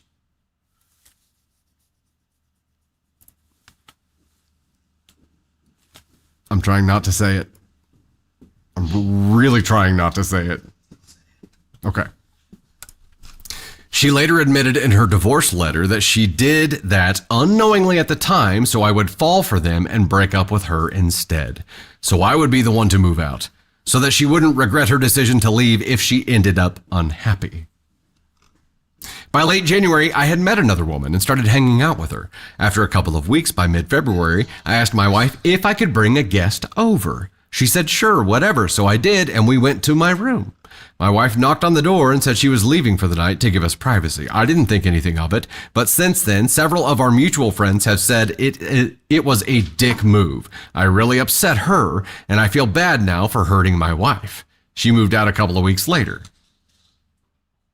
Am I the astronaut? I truly didn't think she felt anything towards me. I had weeks of reiteration that we were single. I was just trying to move on. I really feel bad for hearing that I upset her.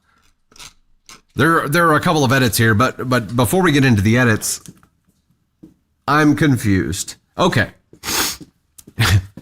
By the way, nary a mention of if he told this new person that he was dating that he was taking her to the house he still lived in with his soon-to-be ex-wife. Still uses this broke up terminology, so maybe a legal separation there, but his conversations with his wife reinforced the fact that they were single. She encouraged him to date and sleep with other people, and he did ask her if he could bring someone over, and she said sure.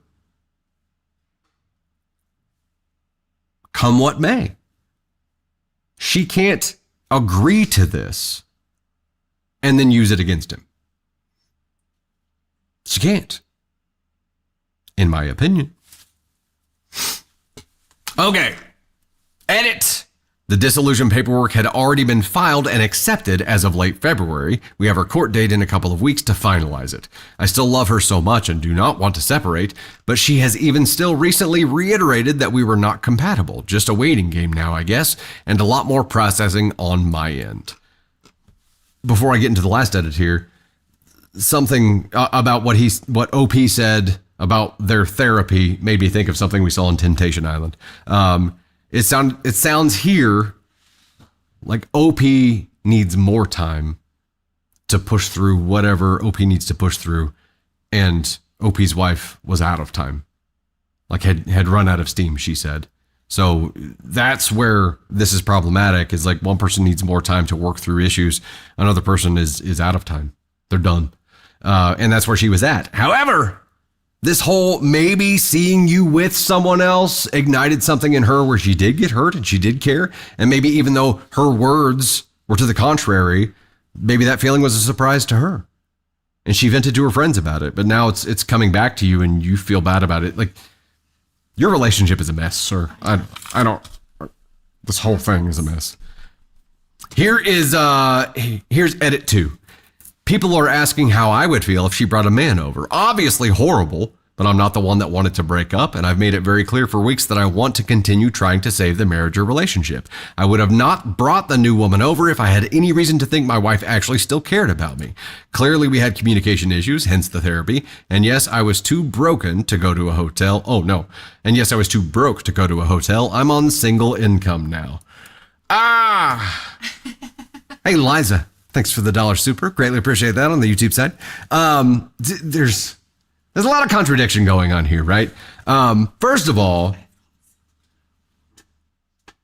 Candy Thunder has thoughts. First of all, you say that you still love your wife and you would still want to make it work. Then why date someone else? Why date someone else to the point where you're bringing them back to your house? And if you are still in love with your wife and you do want to make it work somehow, I feel like you dated someone else and brought them back to the house just to make her jealous, to see if that would work and to see if that would ignite some kind of feeling in her that maybe would bring you back together. That's the only thing that makes sense to me here. But Tater has thoughts. Come on, Tater thoughts. Let's get up here. I'll get the heat lamp ready for you. It's not a heaty. It's not a heat. No, it's you that get the heat lamp every time because it's Tater. The Tater Under heat lamp. We're baking taters here. Okay. I don't know. It's just a thing. I feel like this woman is the buy your own bullshit. Like she she wanted all these things, convinced herself that she wanted all these things, which I think happens when they were in a bad spot, not communicating clearly, going to therapy. But she had already convinced herself that she wanted this. She had convinced herself that she wanted this so much that she wanted her husband to have sex with other women so that she could sever that tie. And It was to take a load off her shoulders. yes, but let's move past the load comment. And Like, is it always the shoulder? I just feel like she fed herself this bullshit instead of like actually grieving the relationship and saying clearly, like, she was never clear with herself. And so when it actually happened and he brought this other woman home, even though they were still married or breaking up, whatever they were at that point, but she had convinced herself that this was what she wanted. And if it just seems like it took so much to convince her that this was what she actually wanted, that when it actually happened, she never had grieved the relationship. She had just made herself believe what she wanted to believe. And so, like I said, she was just eating her own bullshit. I would agree with that. Yeah, she bought her own bullshit and ate it. And it was bitter. Oh, puzzle time. And I don't hear the sound for puzzle time anymore, so I have to watch for the little pop-up thing. Let me get that done right there. Tell you what, there we go. You know what, though? I think OP's still a little bit of an asshole here because everything that OP said still makes me believe that he didn't give a single shit for this person that he brought to the house. No, the person I do he was think dating. She was used. And unless she agreed to play that role, I think it's an asshole thing to do to another person. I 100% agree with you, and I hadn't even got to that point. But yes, I agree. He was grieving the relationship, the end of it. He didn't want it to end. But, and I don't mean this in a mean way, this woman, his wife, was telling him, go have sex with somebody else. Go be with somebody else. Go do this. And I do feel like when it comes to communication between men and women, men take what women say and believe it. We're zebras. It's Like, black and white. You're Like, going to take what I say and you're like, okay, that's exactly what it. And if you know that woman, you know that that's not what she means. But if you want to communicate something to your partner, whether you're in a breakup or in the relationship, fucking communicate what you mean. If you are saying, I want out of this relationship, but I don't want to date until this time, like those things. But she's not. She's telling him one thing, and her actions are her response to what he did was completely the opposite of what she was saying that she wanted.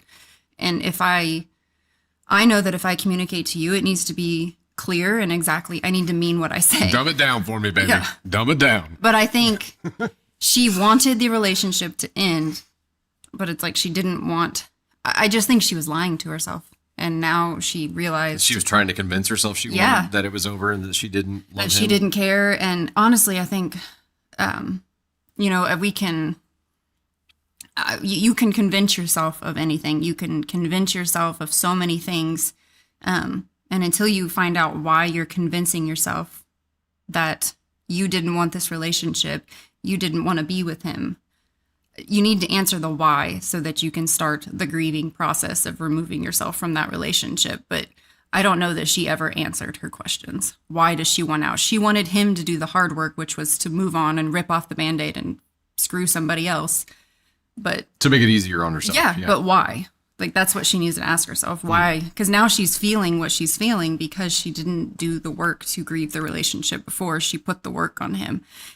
Again, he took her at her word, which I don't think was right. I would never do that to someone. If I was living with you and we were getting divorced, I would not bring someone fucking home because that's just a slap in the face to anyone that you've been in a relationship with. Yeah, well, but unless also you're Nick and to the Jess. person that you're bringing.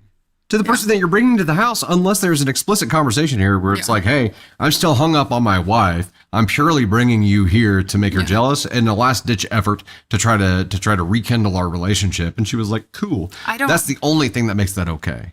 I think she was the biggest asshole to herself because she kept trying to convince her. OP's soon to be ex-wife. Yeah, because she kept trying to convince herself of things that she wasn't ready to experience or. But she has to understand that, look, and everybody has to understand, if you tell your partner to go sleep with someone else, you're telling them to go sleep with someone else. That's what I'm saying. And you have to accept that consequence. Yeah. And like you said, that's not what she meant. That's not what she wanted. Like, well, it doesn't matter because those are the words. Yeah. And come what may. She knocked on that door as like that last ditch effort. I'm going to leave to give you guys privacy. Why would she do that? Honey, like in your next relationship, speak up and say exactly how you feel. Or you're talking to the wife, to the wife. If you said honey in your next relationship, I was like, what the fuck? Don't leave me. And because I don't want this. But also like That's why? you say Just because you don't want to have to deal with that? just say exactly how you feel. Stop it. Man cold, man. I think excuse me. No, I love him. Y'all know I love him. I don't even know what I was saying. It probably I'm wasn't sorry. I got man cold dramatic and jumbled up your brain. He's sensitive today. That's okay. It's all the medicine. That was like the meme, the peace out meme. That's what I used in VIP. If you guys saw it, Yep. when he pretend shaved his beard.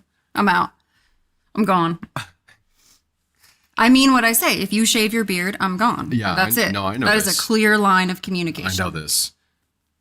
But what if like I'm using the weed eater one day and there's a tragic accident and it removes half of my beard? Do you want me to keep half of my beard?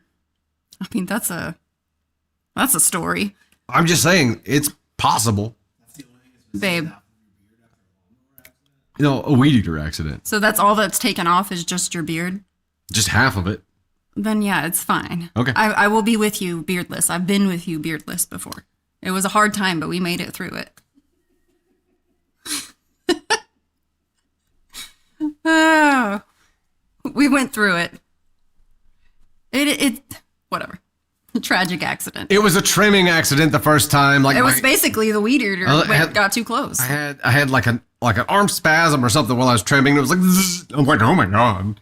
And then I had to trim it all the way down to stubble. And I came out and legitimately, her face was like this. It was like this. It was like The this. best of times. It was the worst. She of looked up times. at me and went. I did.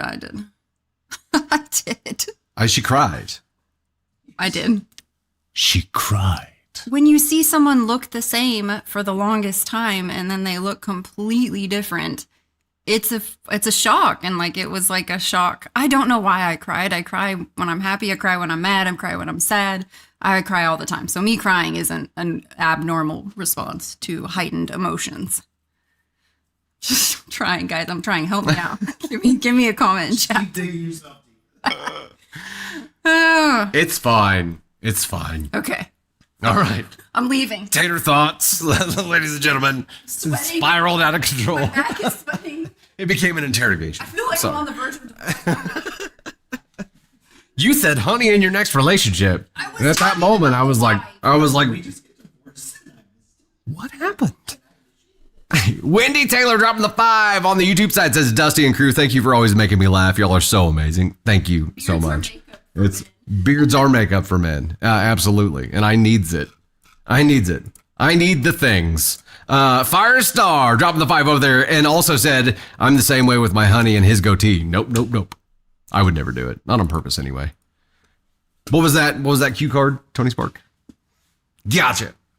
Ladies and gents, we are at 1967. Good year. Out of 3K for the finger heart goal on the on the YouTube side. Beyond says, what happened? I thought what we had was special. It is. She does have PTSD about the beardless days. Two-Face from Batman. Ashley, that was my first thought. Like half beard. I'd be a pirate. They call me half beard. If it's gonna be a half a beard, I don't want it. A beard hawk. A whole beard or no beard? Just straight down the center. A beard hawk. Remember when you had your little I had a soul patch for a long time. Yeah. I was a jazz trumpet player. What are you going to do? Yeah, I just had the soul patch whenever we reconnected. Yeah. No, whenever I Oh, back in the when I was 16 and I met The table waiting days at Outback Steakhouse? Yeah.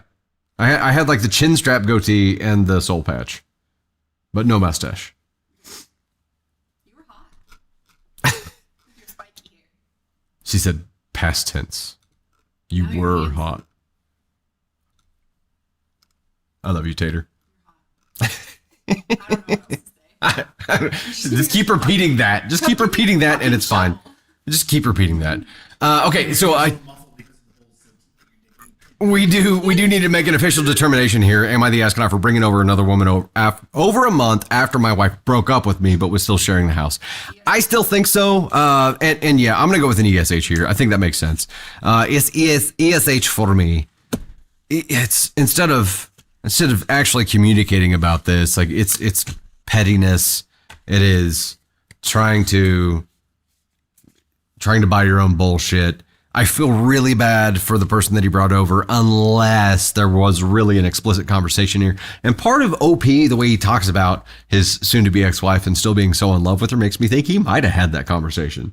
Hell, this could have been a paid actor that was like, look, we've been dating for 2 weeks. You're going to come in and look like he could have coached her through it. It's possible. But without having that information, I'm still calling him an asshole for bringing someone new into that hostile environment. Oh my god, they need to grow the fuck up. They do. They need to grow the fuck up, for sure. Faux shizzle. Kara, yeah. Cold meds turn me into a sweet sensitive baby. It happens. Don't break my heart. Could be a paid actor, mother butterflies. You never know. Or a friend where he was just like, Brenna, what does that mean? Oh, you would be a trumpet player. I have the trumpet player ego. Is that it? That's a thing. Hey, Charlotte Arnold, thanks for dropping the finger hearts over there. He just hit 113. Oh, and another 88 there. Jasmine, Linda loves cats, Overkill Mill, Nabs, motorcycles and makeups, Scaras, scarves. I'm working on it. I'll get it.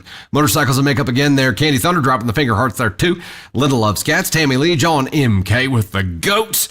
Motorcycles and makeup again. Ranuda. Shan loves to read. That Alaska girl dropping 161 plus 6. So 167 of those finger hearts. Y'all awesome. Nancy dropped the 20 bomb over on the YouTube side. Says, my mom was a flight attendant. When my parents got married, on a layover, my mom got a pixie cut. She got home in the middle of the night and just got into bed. My dad woke up and said, can I help you? He did not recognize her. Once he did recognize her, was he like, oh, I like it? Or was he like, what the hell? Joanne Harrison with the 5 over there said, my husband will not shave his mustache off because he would look like a baby. I don't know what I would look like underneath there. I don't want to find out. I don't want to find out. Real broad. Menopause is a real see you next Tuesday. I don't want it. Yeah. I don't want any part. I don't want you to have it either.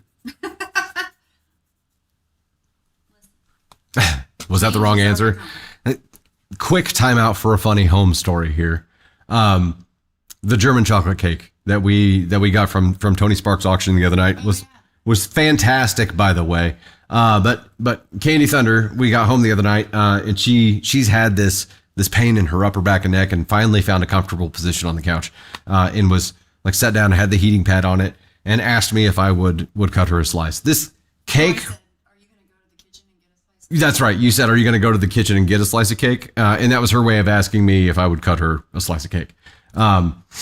This cake is impossible to cut as like a slice. As soon as you start on it, because it's like 3-4 layers of German chocolate cake. As soon as you start cutting, that whole leaning tower of German chocolate goodness just falls apart, right? It's still delicious. But so she told me to get a little plate, and I was like, there's no way I'm going to get any kind of slice of this cake to fit on a little plate, except that it all crumbles and I can kind of pile it up there. So I piled it all up. I bring it over to her and she's like, oh my gosh. And I'm like, well, that's a thin slice. That's just how it all goes. And then she was eating on it. I was doing something else. And then she's like, I don't think I can move. Like, she was finally in that comfortable position. I think bedtime meds were starting to kick in. She's like, I'm stuck. I don't know if I can move. And holds up her plate blindly. Just so I would take it. So I would take it, and I say, wow, you put a really good dent in that cake. That's what you said. That's exactly what you said. 100%. And I'm telling you, it was like I was it was like a tent revival. She sprang up off the couch faster than I had ever seen in my entire life. And it's like she just got new legs. Lieutenant Dan, you got new legs. She sprang up and suddenly was able to move and marched her ass toward me with finger in the air. And she's like, is that what you're supposed to say? That's what you want to say? Really? Is that what you say to your wife? You just put a really big dent in that cake. Is that what you want to say? And I say this. What if I told you I only said that so you would get up? And she goes, I would say that you're a genius, but I don't believe it. And then walked into the bedroom. It was fantastic. Can we circle back to the comment Can we circle back to the comment? that you said? Let's rank you on the... Are you going to rank me on the scale for the comment? Okay, hang on just a second. Faith Reacts dropping the 5 on the YouTube side says, I told my boyfriend that I was going to jokingly shave his beard, and he told me if I do that, it will be a deal breaker. I don't know if he was joking or not. It's probably serious. Probably serious. I can't imagine that Candy Thunder would ever be mad at me enough to shave off my beard, because she stares at my beard more than I do, right? It's self-harm at that point. Nancy dropped the 5 again, said he likes the pixie cut, but not as much as my mom liked his reaction to a strange woman getting into bed with him. Hey, you know what? Green flags for Dad. Can I help you? Okay. Candy Thunder. It's our own personal cake story. But I think we should. I think it's an ask. I think he went up to a little bit to ask on too. When he looked at me and he looked at the cake and he's like, "Wow, you put a dent in that cake." And I was like, "You don't talk about it. You don't talk about how much cake your wife has eaten." But also, can we take a moment to appreciate the fact that he went and got me the cake and like sliced it up and put it on a plate and brought it to me on the couch while I laid on a heating pad? That was so nice. But then he was like, he had to make sure I realized that he was ASCON 3 by just getting that little jab in there about how much cake I had eaten. And I was like, there you are. There it is. ASCON 3. I feel it. But I feel like it was a 2. So look, at this point, it sounds like you still don't believe that I said it just to get you to spring up. No, I think you said it because it popped into your head, because I did eat a shit ton of cake. I just gave all the cake away because I couldn't stop eating the fucking cake. I helped you get up when you thought that you were otherwise paralyzed. Yeah, I don't believe that. She still doesn't buy it. I don't believe that was his intention with the comment. I think he just saw the plate and was like, damn, girl. And I was like, I know. And then I was like, wait. Did you just say that? I thought that. You don't say that. Oh. Those are the things we don't talk about. It was a cake coma. It was the best cake I've ever had. I learned something that night. It was quick thinking to be like, what if I just said that to get you to spring up? And for a second, she's like, oh shit, that's the smartest thing I've ever encountered. She's like, I don't believe it. We don't talk about it. Because of the Uncrustables and this just secures it. It's all right. The mouth speaks quicker than the brain. That's all right. Yeah, I don't know.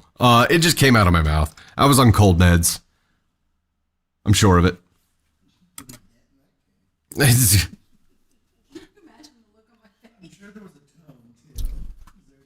There was no tone. It's all. It was a tone of surprise. The tone of I was genuinely impressed. I was like, damn, girlie. I know that now, but in the moment, I was impressed. I was also impressed with the amount of cake that I was eating. I left like 2 bites. Okay. Good gravy. It was great. Hey, Faith Reacts with the 2 on the YouTube side. He has a beard since high school, and he's 31 now. Definitely keep it then. He doesn't know what's underneath there. Nobody knows. All right, let's dive into our next story. We are getting close on the Finger Hearts goal on the YouTube side, or on the TikTok side, ladies and gents. We're getting close. Spicy story time? Hey, YouTube side, you hit the goal. Spicy story number 1? Does it matter? 1 or 2? Okay. All right, ladies and gents, it's time for one of these. Spicy story time. And the title of this one is, Am I Overreacting? I found out my husband slept with his brother's wife. Why do you wait Why? You guys are such assholes. You wait until I'm looking down every fucking time. I was gonna stand literally with my head taken back. The squeal is expected. Okay, title again. Am I overreacting? I found out my husband slept with his brother's wife. I recently found out that before I met my husband, he slept with his brother's wife while they were married. They are still married. My husband dated his brother's wife for a short time before she met and fell in love with his brother. I also just found that out. After the brother got married to her, they ended up having issues in their marriage. While that was going on, she started to have an affair with my husband, who at the time was not my husband. We hadn't met yet. Not only that, but for months they would text each other claiming to be in love. She ended up stopping the affair and just stuck with her husband. Found this out because my husband for some reason had screenshots of their conversation and even a video saved in an old Google account.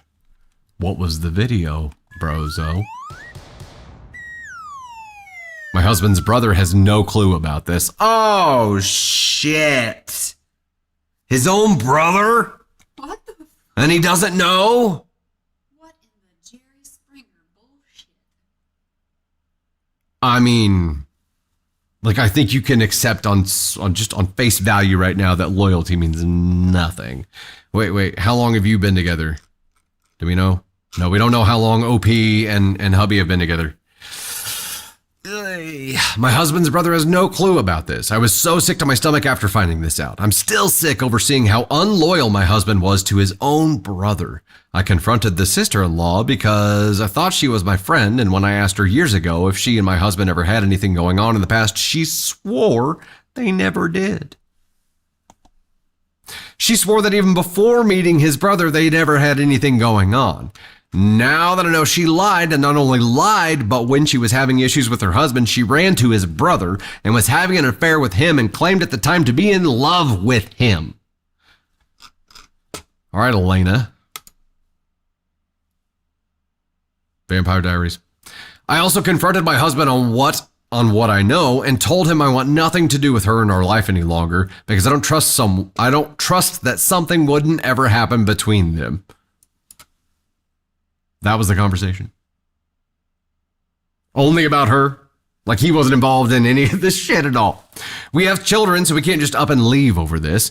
If we didn't have kids together, I would have left ASAP. I'm giving you another round of red flags for that one. If we didn't have kids together, I would have left ASAP. Am I overreacting by not wanting his sister-in-law to be part of our lives any longer? I don't trust her at all any longer. She was always super close with my husband and always kind of thought it was weird. She knew a lot of personal stuff that she said he shared with her. Things he never shared with me, and we're married with kids. I always found their relationship weird. I think actually, OP, you might be underreacting here.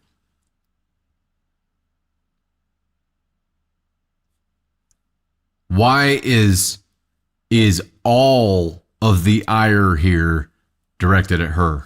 You only recently found out about this. We still don't know how long you've been together, do we? You only just found out. Okay, you found screenshots and a freaking video. Your husband never told you any of this stuff either. So he hid it too. He is just as guilty and shitty as she is. Yet your actions and attitude here are that she's the only one to blame, except that if you didn't have kids, you would have left. Okay. Time out.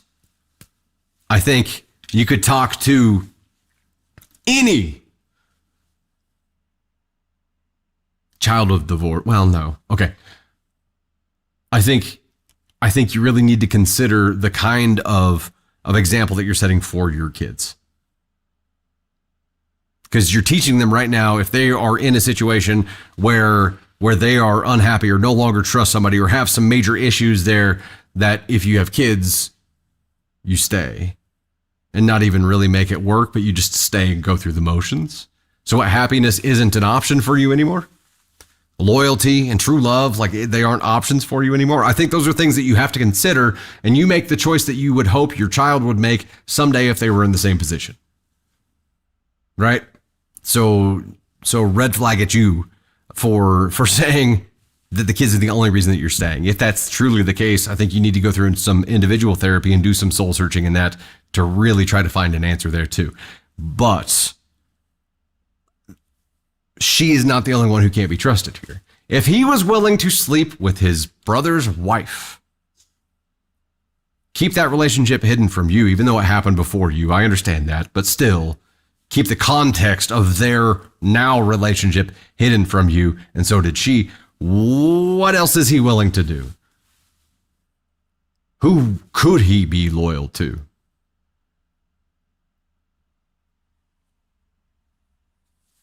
Teaching your kids to accept misery. Exactly. She said that she would leave immediately if they didn't have kids.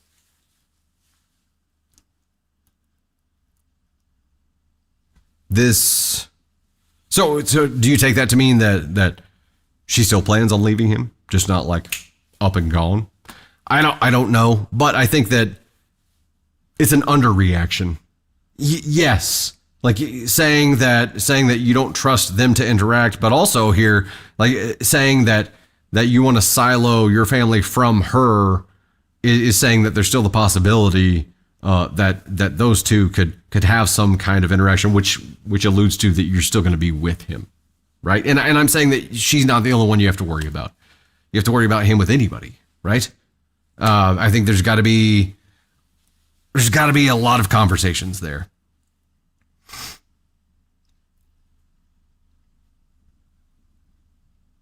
Verna, Alberta, your mom and dad stayed married. So most of the people that I talked to whose parents stayed married and shouldn't have wish their parents would have divorced. Because it just creates a toxic environment, and then they're lacking a good relationship role model later on in life. The common denominator is your husband, girl. Real Broad says, this is true. This is true. Who was willing to hurt his own brother with unimaginable pain that he still doesn't know about. Wild. Dan, yeah, she only found out about this, so who's to say it hasn't been going on behind her back?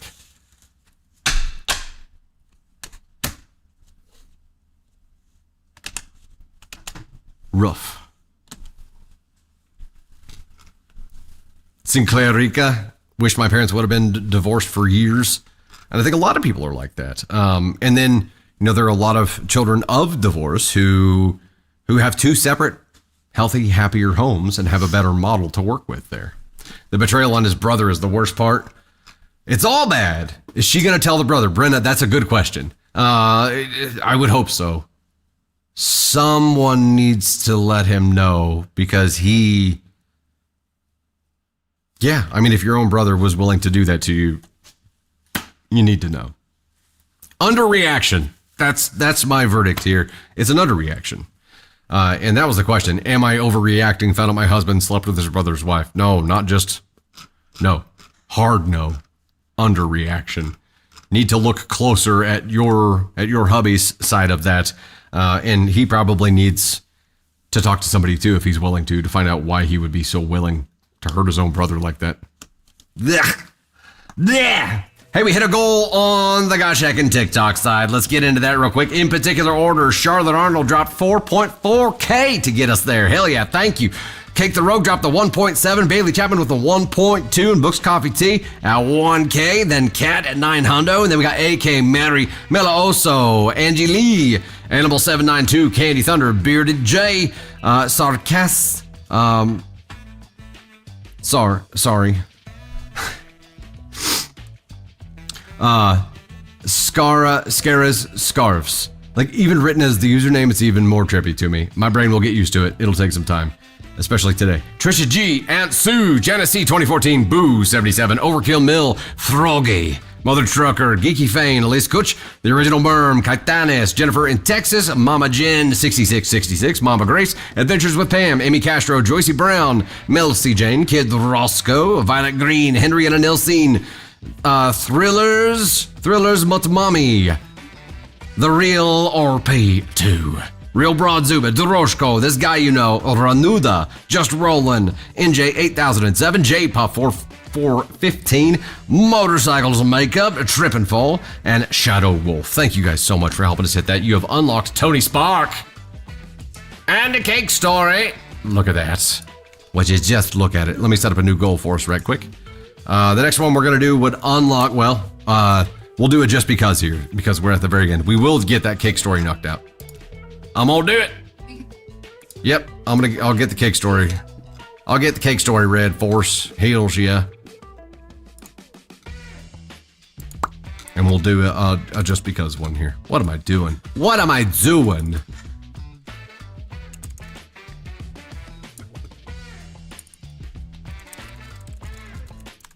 Can't spell, can't talk, can't do nothing.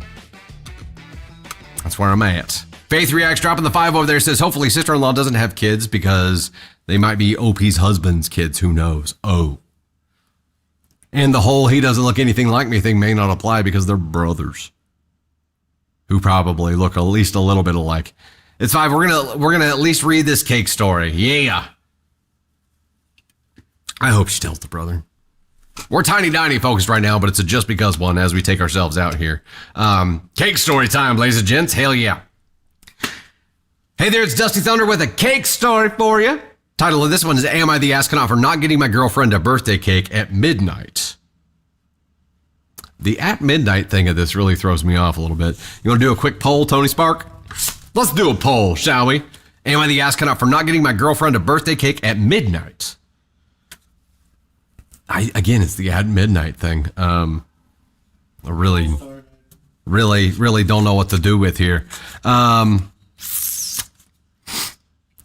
I'm going ASCON 3 because I think the at midnight thing is overpowered by the am I the astronaut for not getting my girlfriend a cake part of this, right?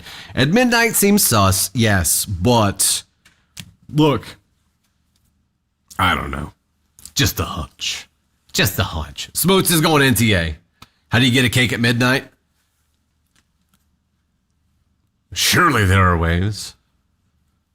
Everybody's got a cake dealer, right? Was she born at midnight?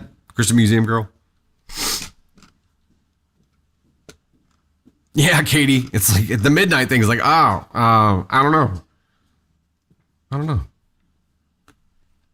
8 seconds left. Lady Tanya, Angie, 535, Allie. Thanks so much for the love. Appreciate that. We go to the old Walmarts, yeah. I don't even know if they're 24 hours anymore, though, are they? I think they still close. Maybe it's a tradition, Claudia says. Could be. But also, I'm pretty sure you can, like, DoorDash slices of cake now. They may not go that late. 71% went NTA. Let's find out. Title one last time. Am I the astronaut for not getting my girlfriend a birthday cake at midnight? I, 24 male, am wondering if I'm the asshole for not having birthday cake ready at midnight for my girlfriend, 27 female. We've been together for a year and a half. For context, we were out celebrating a festival at a friend's place and came back around midnight on her birthday. When we got home, she started crying because I didn't have a cake ready for her. The thing is, we had multiple conversations before her birthday where I specifically asked what kind of cake she wanted, but she dismissed the idea each time, saying she didn't need one. She claims that she had told others not to get her a cake because she expected one from me specifically. I apparently didn't listen to what she was actually saying, so there seems to be some miscommunication here, but I honestly don't remember her making that distinction. After she got upset, we had a huge fight last night. The next morning, I went out early and got her a cake, breakfast, and flowers as a way to make it up to her, but she wanted to leave and go back to her own place. This isn't the first time something like this has happened. It's a pattern where she becomes inconsolable over what I consider to be small mistakes from my end. When she gets upset, she cries and says things like I don't love her, I don't do enough for her, and that all I do is damage control after messing up. I used to go the extra mile for her by quite a bit, but I've been toning it down a little lately, though not to the point where it's non-existent. I still get very thoughtful presents and try to do both little and big things for her, part of the reason that I'm currently in the middle of a job hunt. So is she. So I haven't been in the frame of mind to go out and do a lot of stuff. I usually put a lot of thought into gifts for her, but when she's upset, she acts like I never do anything for her. The worst part is that it's usually something small that sets her off, and then there's no making it up to her. She'll get extremely upset as if I've done something terrible, followed by constant guilt tripping. The whole dynamic gives me a lot of anxiety because I never know what might trigger her next emotional explosion, and she seems constantly anxious that I don't love her or will leave her. Today is actually her birthday, and I don't know what I can do now since she said she's inconsolable and prefers to be alone, which is what she told me before she left. Am I the astronaut for not having the cake at midnight when she previously said that she didn't want one? And more broadly, am I the astronaut for finding this pattern of behavior exhausting? Note, I would appreciate it if nobody suggested anything drastic. Nobody's perfect. I do love her very much, and I would rather get better at dealing with these situations. I'm not perfect, nor is she, and I'm perfectly fine with that. Okay, that is sweet.